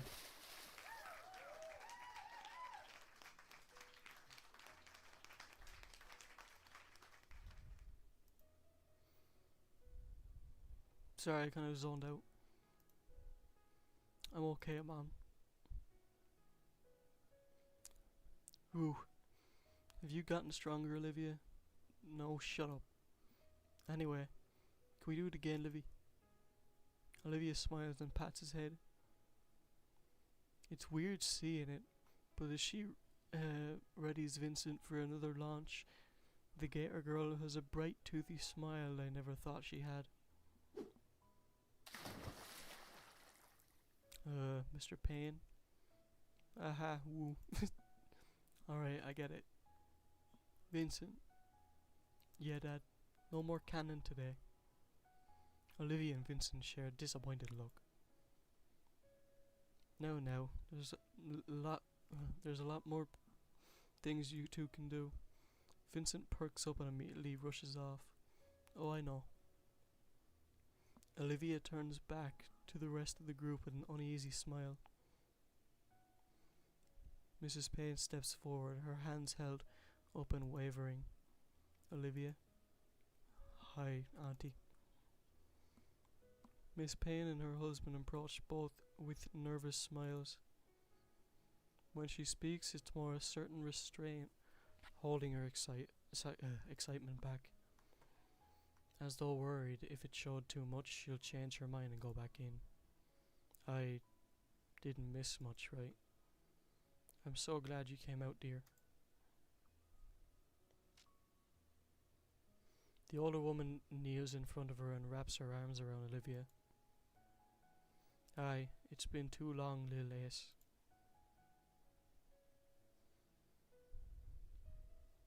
Sorry.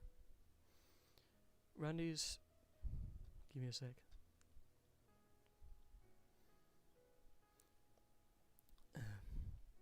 Randy's hand ruffles her hair whilst his other arm also encircles both Olivia and Sophia, and while Olivia does her best to avoid his palm. I can see the tiny smile on her face.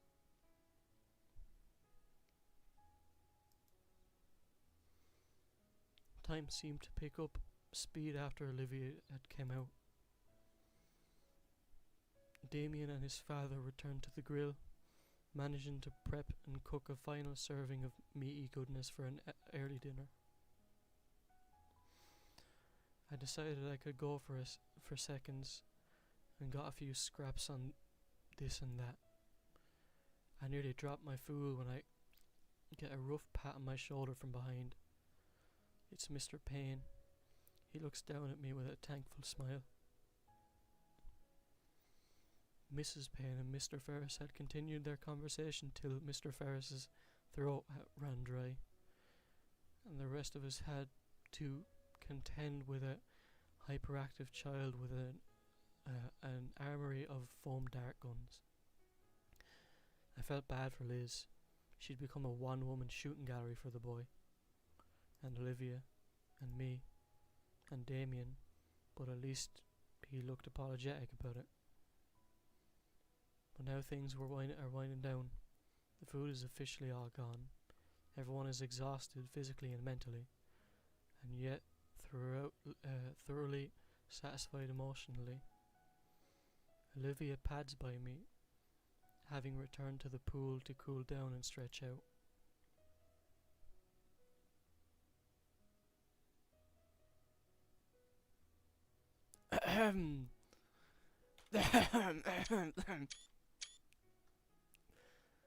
Not creep about it.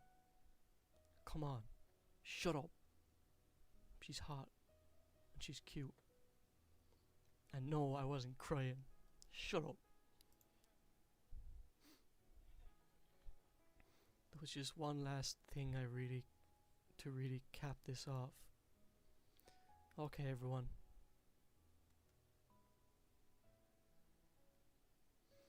I hollered to everyone currently on the deck, grouped up nicely for me. Looking through the viewfinder of my propped up camera, I adjusted the focus to ensure everyone is captured perfectly in the shot. Alright, on 3, give me your biggest smiles. 1, wait. Olivia turns away from the camera, looking towards Damien. With a grin, Damien waves for me. Dude, you gotta be in this too. There's a nod and words of agreement from everyone. Well, it's been a while since I've used this mode, so why not? Setting the time delay along with the sports mode, I'm sure with 10 rapid succession shots at least one of them would be perfect, or will be perfect.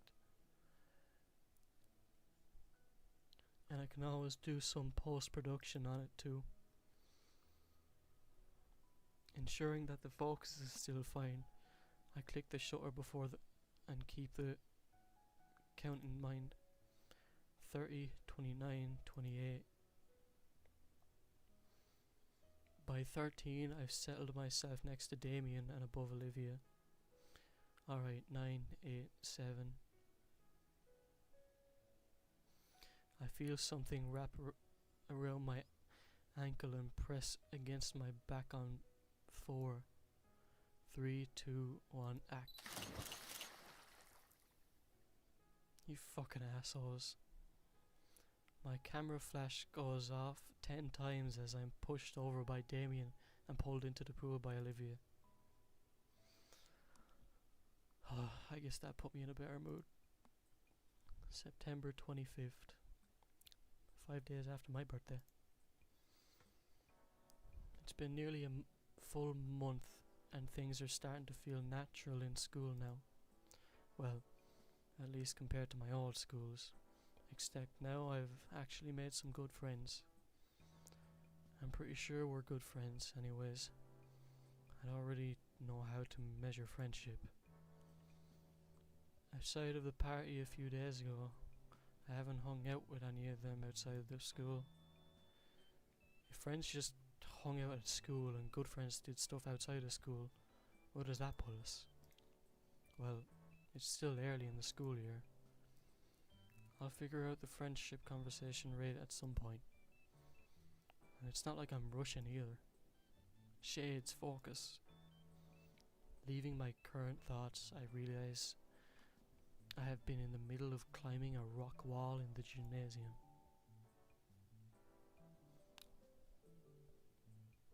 One sec. Alright. Huh? What was I spacing out again?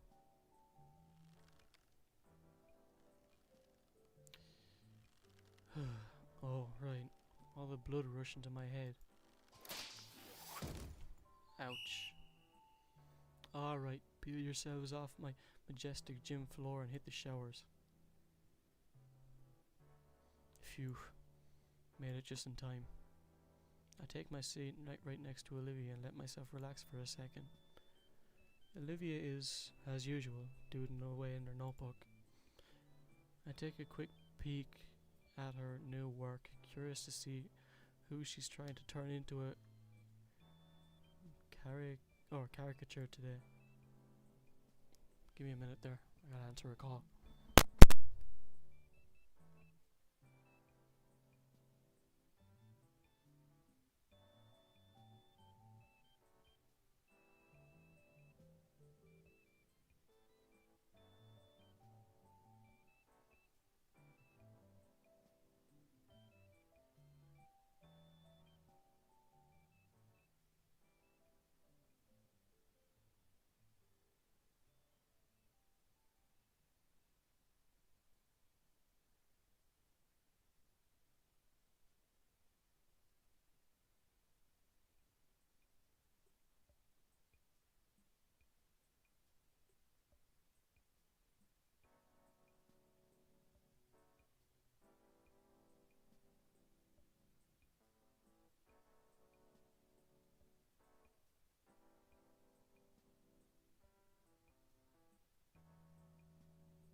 Okay.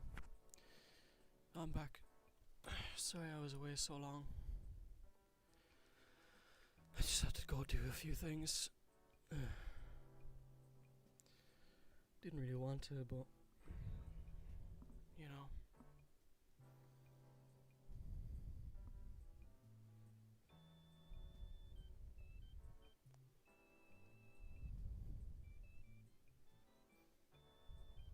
Okay. Gonna continue a little. Well, you know what, actually. How long have I been playing for? 4 hours and 15 minutes. I think that's a good place to stop playing. And I'm not gonna lie, I'm feeling a bit this might sound stupid, but I am feeling a bit emotional. But did I save? Yeah, I did. I'm just gonna double check.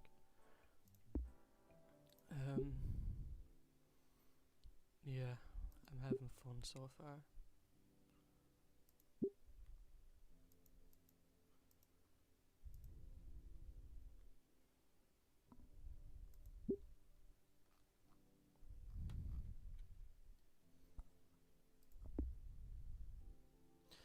Anyways, I think I'm gonna stop playing now and go cry or something. I'll talk about it next time. Alright, well that was fun. I'm gonna get out here and I'll come back with this maybe tomorrow if I can. Anyways, thank you for anybody who sat around or just even came in for a few minutes. Bye bye.